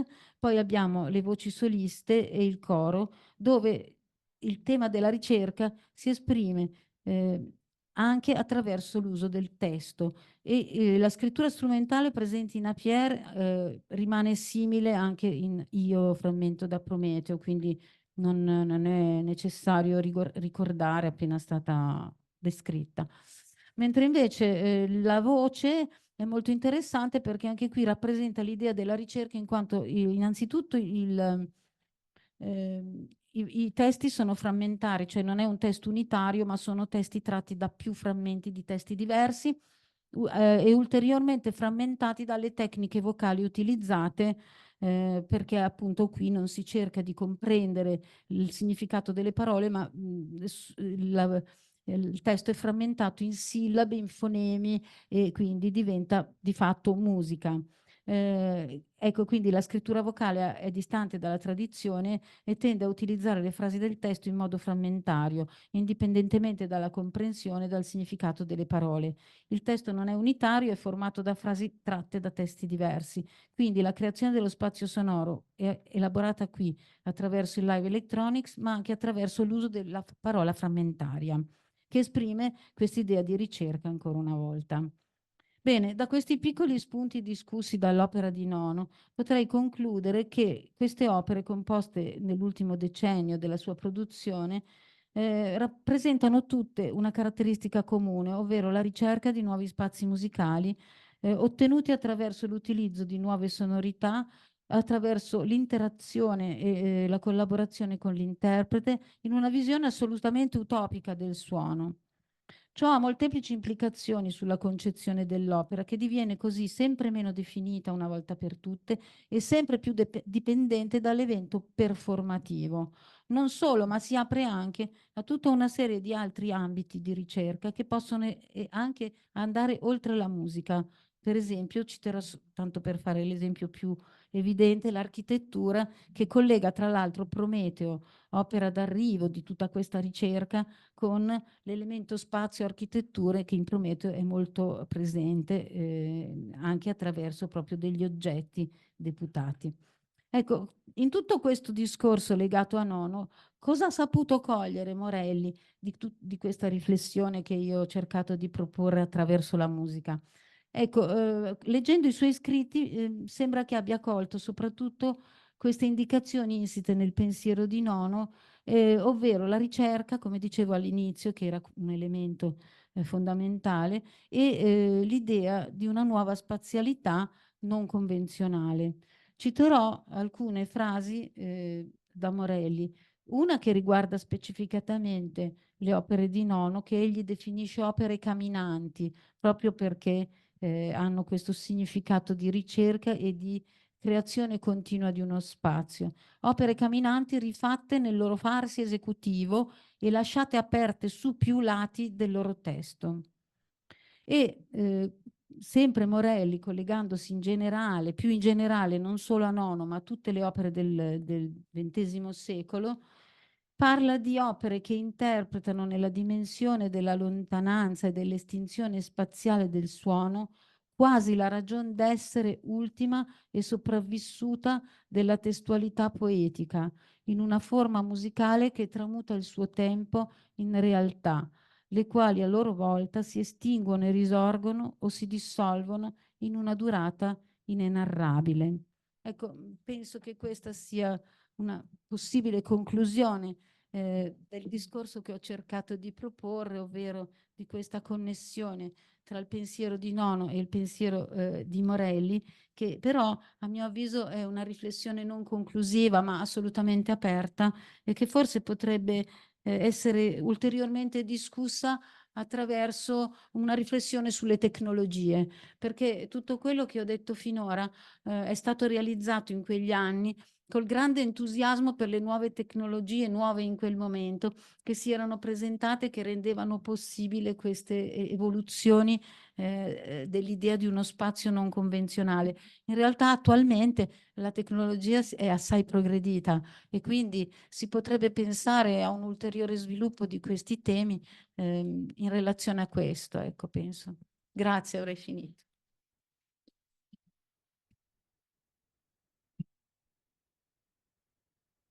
Grazie Simonetta per questa presentazione molto analitica dei testi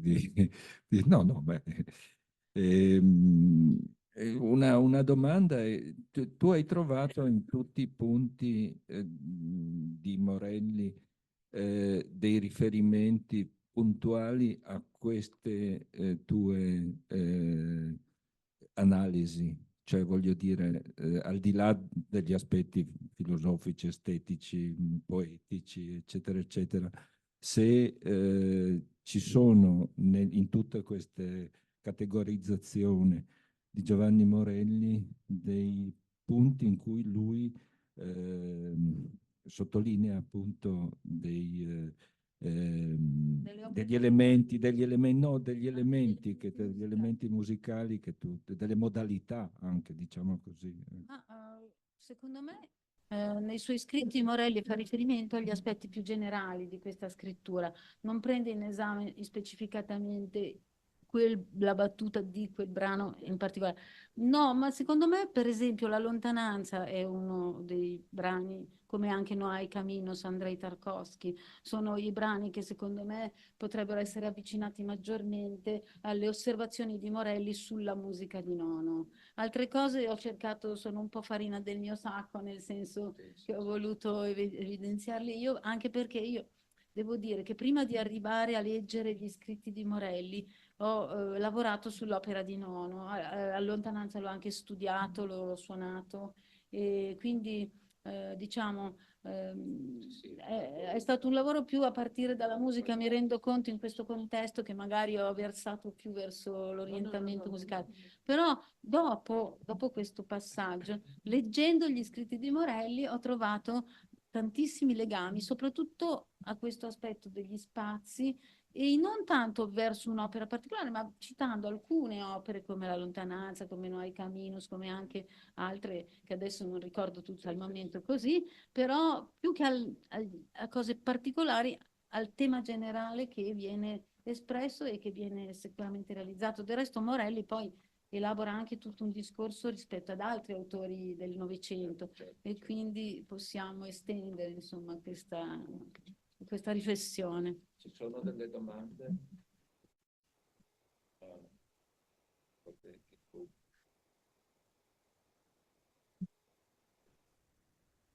Vabbè, forse si parlerà di tutto domani quando c'è il dibattito.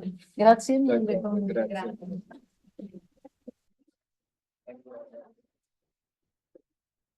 The last one is Eric Esterbauer.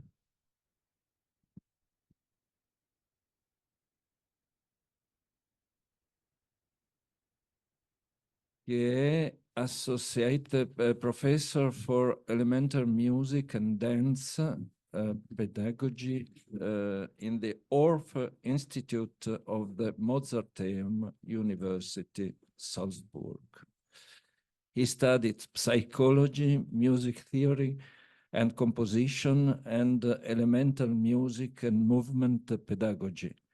After many years of working as a clinical psychologist, a research assistant, and a music educator, he became a university assistant at the Department of Music Pedagogy at the Mozarteum University and assistant professor in the field of music and dance in inclusion and diversity. His focus in research is now specifically on inclusive education, music and dance in diversity contexts, contemporary music, as well as psychological and artistic issues in the field of music and movement education. And il suo intervento, allora, un secondo. Questo. ¿Hay algún camino? Morelli's ideas on no hay caminos, hay que caminar, Andrei Tarkovsky, in recent reflections. Thank you. Grazie per la introduzione. I ask you now to switch your ears to English because, yes, I've noticed that I'm the only one who's presenting English here. Yes, in the first step made a little shock to me, or so to say, I was a little bit cautious because I noticed, yes, this would be a real Italian event aside of Laurent Fénéroux. But later I noticed that some of the presenting participants had at least some connections to German-speaking associations. So I hope that it would be at least not that difficult for me to follow.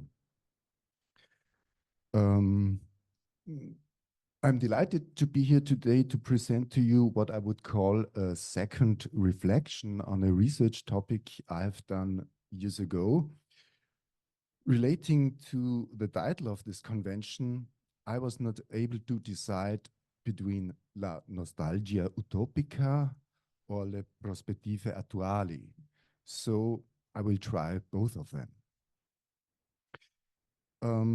I hope you will follow now me in my English presentation about the recent reflections on Nono's last orchestra piece, No hay caminos, hay que caminar, Andrei Tarkovsky.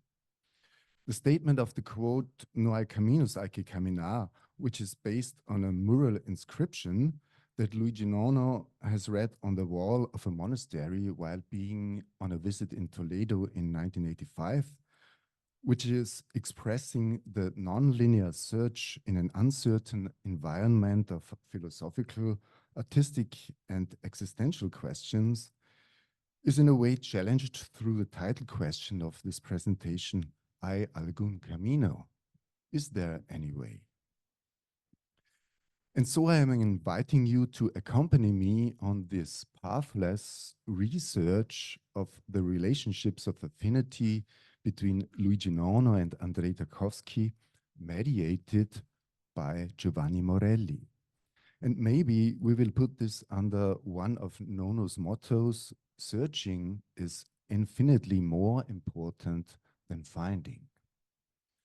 Or to bring it in a Tarkovskian shape, maybe Morelli could be the stalker that leads us through the jungle of the new and other possibilities. Having invited Nono in 1985 to speak at the high culture courses at the Fondazione Gini, where Nono held his intriguing lecture, which was later on to be published as Altre Possibilità di Ascolto, Giovanni Morelli worked like a distant modulating reflector of Nono's thoughts. On Nono's piece, No hay caminos, Morelli has written the most influential essay with the title Dedicato a una dedica in 1993, published in the program book Con Luigi Nono of the Music Festival of the Biennale, and later recompiled in the book Scenari della Lontananza in 2003 under the title Un incendio visto da lontano. In this paper, Morelli explicates a multi-layered correspondence between Nono's composition and the cinematic work of the Russian director Andrei Tarkovsky, especially to his last film Offred, The Sacrifice or Sacrificio, which was filmed in Sweden and had its premiere in 1986, only a few weeks after the nuclear catastrophe of Chernobyl, and a few months before Tarkovsky's death. But before we take a look on Morelli's theories about the transdisciplinary compositional ideas and the interconnections on different levels between these works, you can follow me on the side path to have a glance on the preparatory ideas we can find in the sketches and notes of Nono preserved in the Archivio Luigi Nono. Basic facts should also shortly be mentioned, which are No Hay Caminos was composed in 1987 in Venice, Torino, and Paris, had its premiere in Tokyo in November 1987, and was an assignment by Suntory, a manufacturer of beverages, who had built an intriguing spatial concert hall. No Hay Caminos is part of the Caminantes trilogy, and it was initiated or modulated through the death of Tarkovsky. Besides his 7 fascinating films, Tarkovsky has also written a very influential essay book called Sculpting in Time, which had been studied by Nono also in depth, but presumably after composing No Hay Caminos. But Jonathan Impett mentions that Nono seems to have read the script of Offred in May 1987 and likely had also a video copy. But what certainly can be stated is that there was no personal acquaintance between Nono and Tarkovsky, not even a mail correspondence. In one of the earliest sketches of No Hay Caminos, we find, besides many others, the idea of translating Tarkovsky's name into pitches, as he did in Ascalo Scarpa, for example.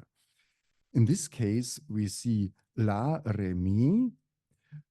Later on, written aside, it changed to La, Re, and Sol. And as we know, Nono decided finally to only use the Sol in its quarter-tonal divisions. The Sol, or the Chi, could also stand for Nono himself, nicknamed as Gigi, which had already been so since Due Espressioni from 1953.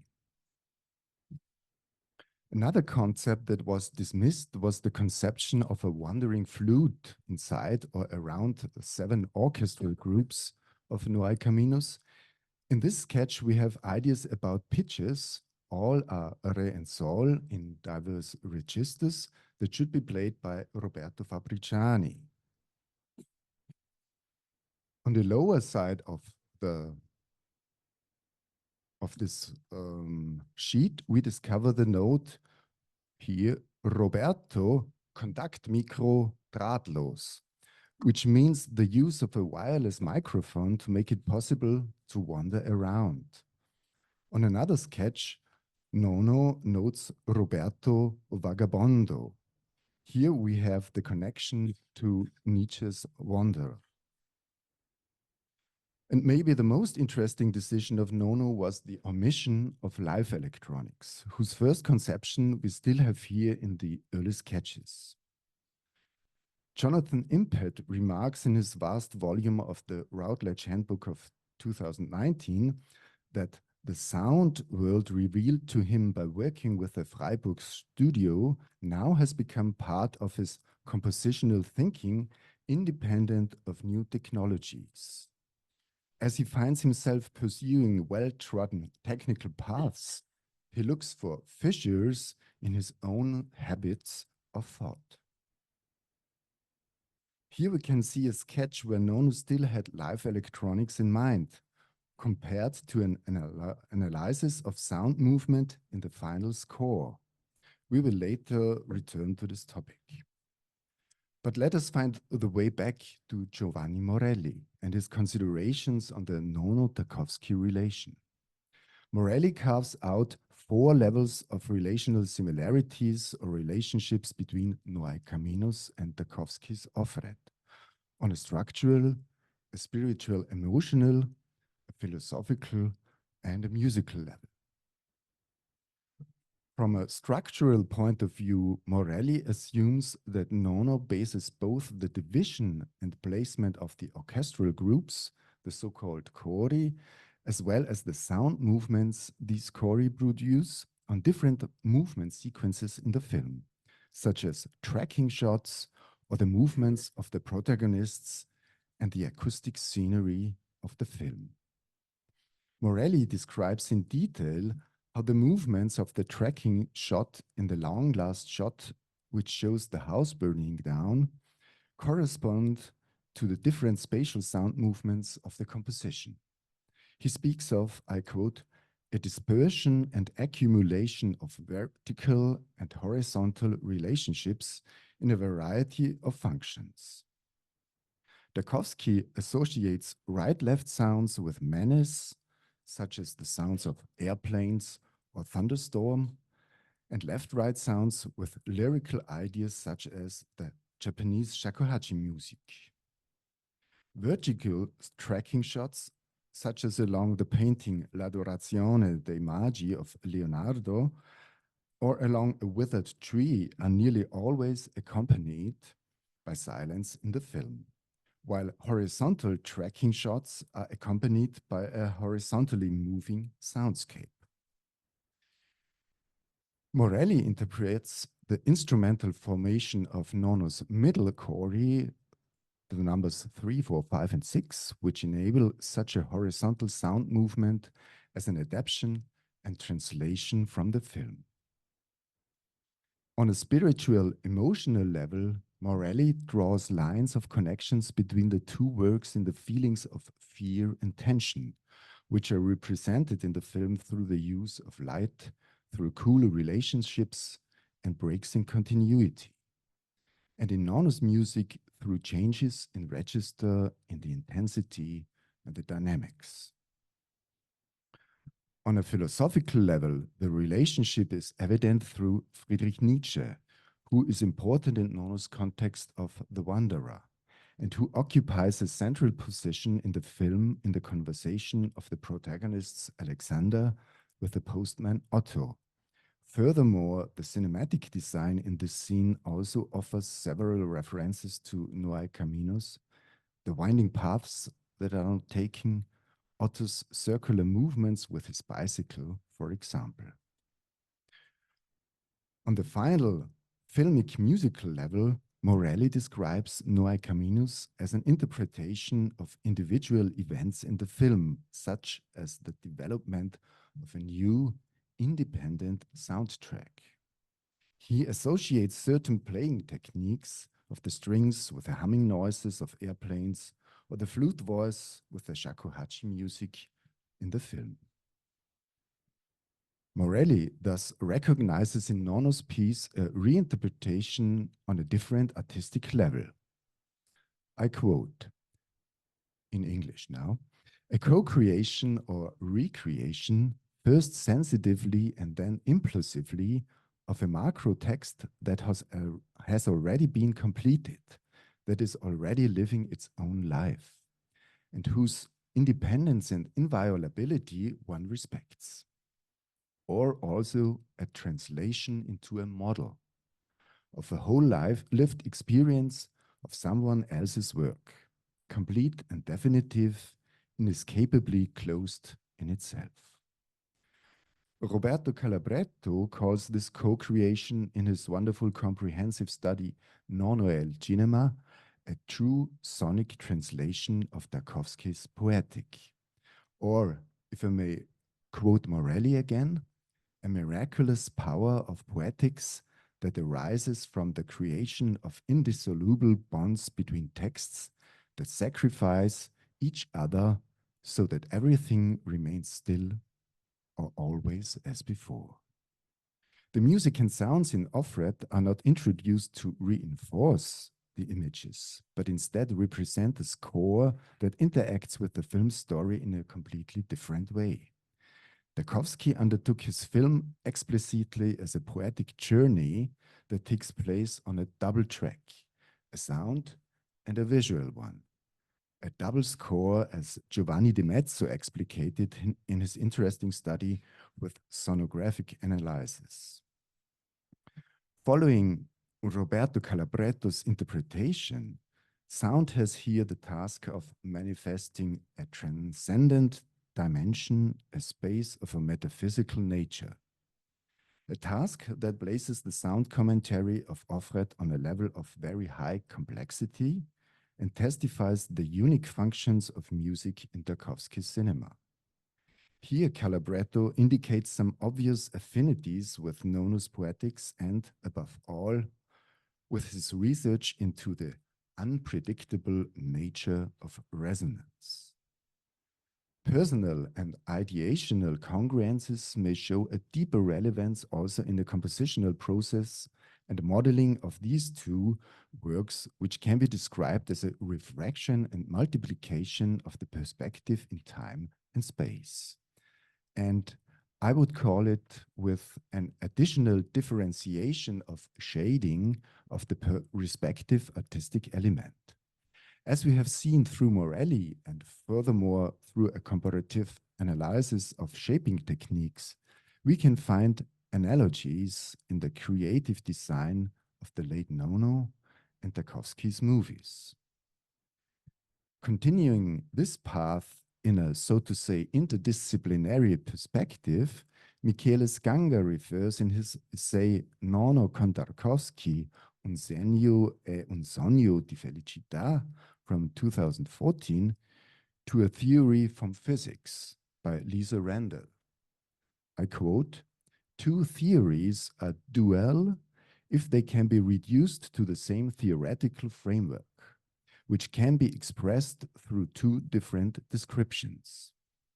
Scanga states that Nono no longer translates Tarkovsky, or rather, at a certain point, he stops translating him, as if he had reached a certain level of awareness of the connections that exist between the two texts.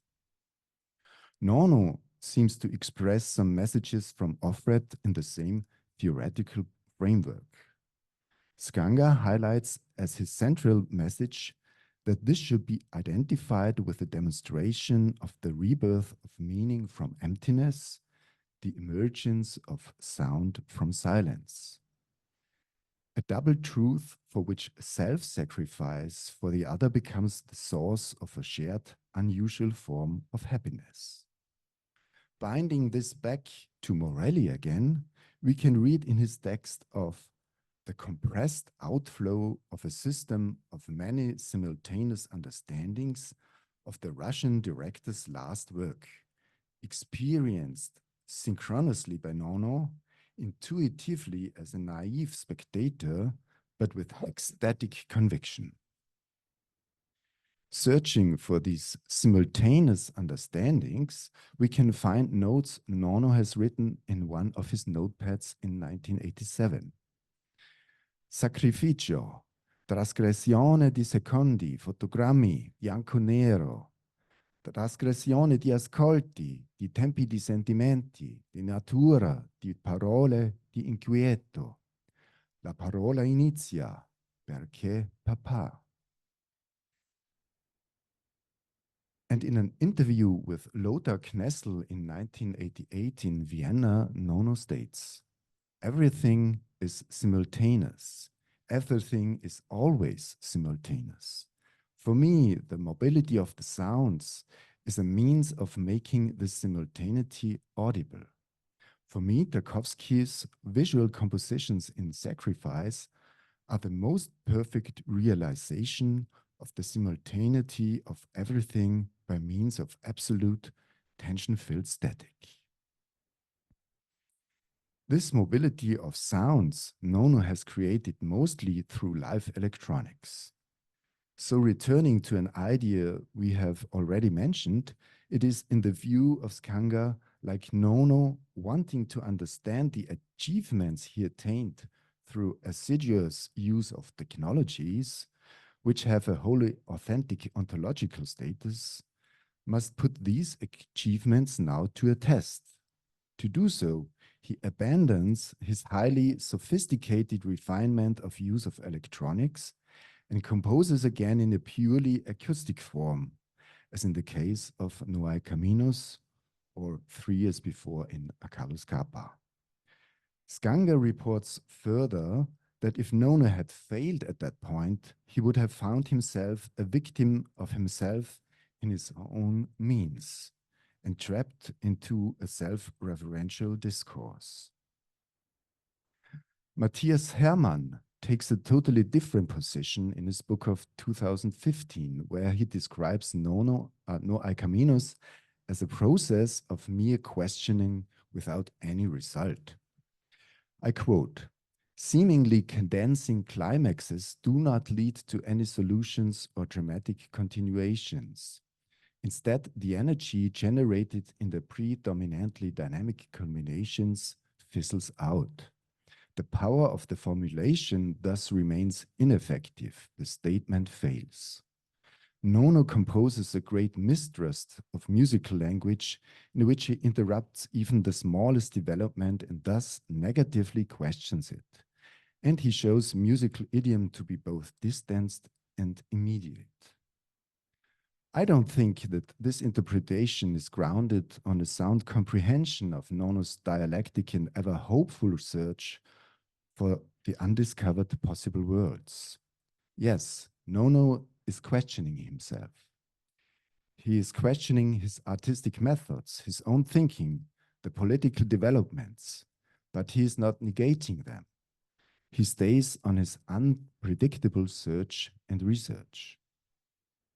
Concerning his compositional decision to leave out electronics, but despite being able to produce sounds and effects similar to those, is not only to have discovered new important compositional principles and sound properties, but also to have integrated this into his musical thinking, independently of the same technology that produced them. Nono himself tells us this explicitly. Indeed, it is important for the composer to return to composing after having learned the lesson of technology.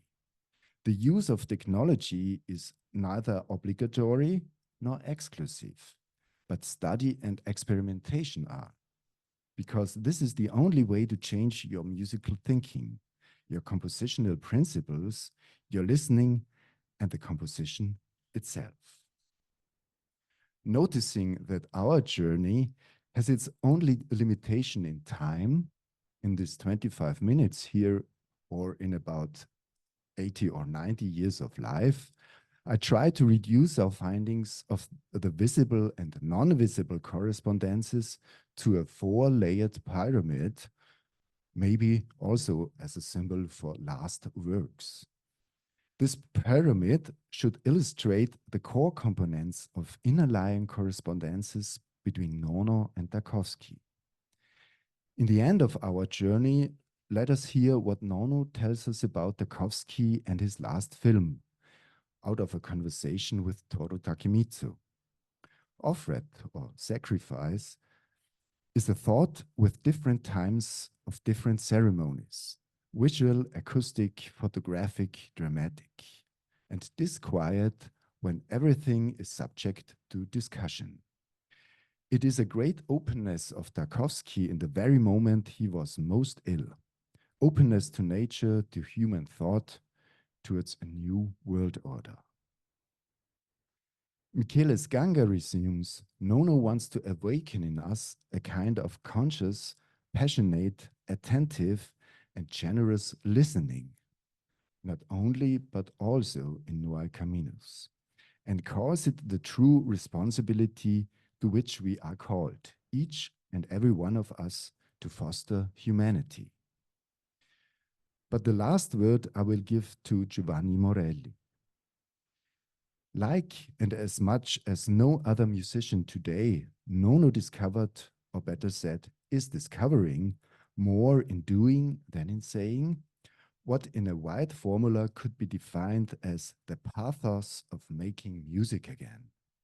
surviving the terminal disease of the evolution of musical language, the progressive extinction of the possibility of making the idea, a gesture, a thought, affection, and the form coincide.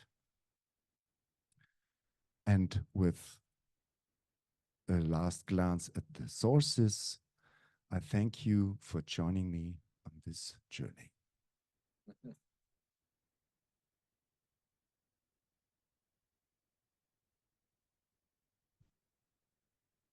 Thank you for this journey. And I wonder if Roberto Calabretto, which was quoted many times, won't ask him or not. Roberto. I think he is not in the room. Yes. He is on a journey. He's on a journey. No. Qualcun altro che vuole porre delle questioni su questi intrecci fra Giovanni Morenni, Tarkovsky, Nono e tutti questi differenti media messi in campo e così analizzati puntualmente.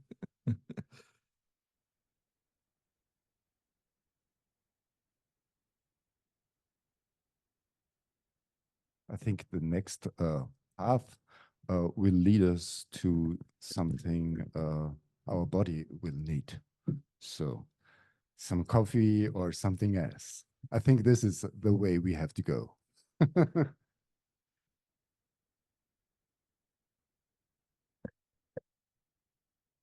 Well, bene, allora finiamo così la giornata con un applauso ancora.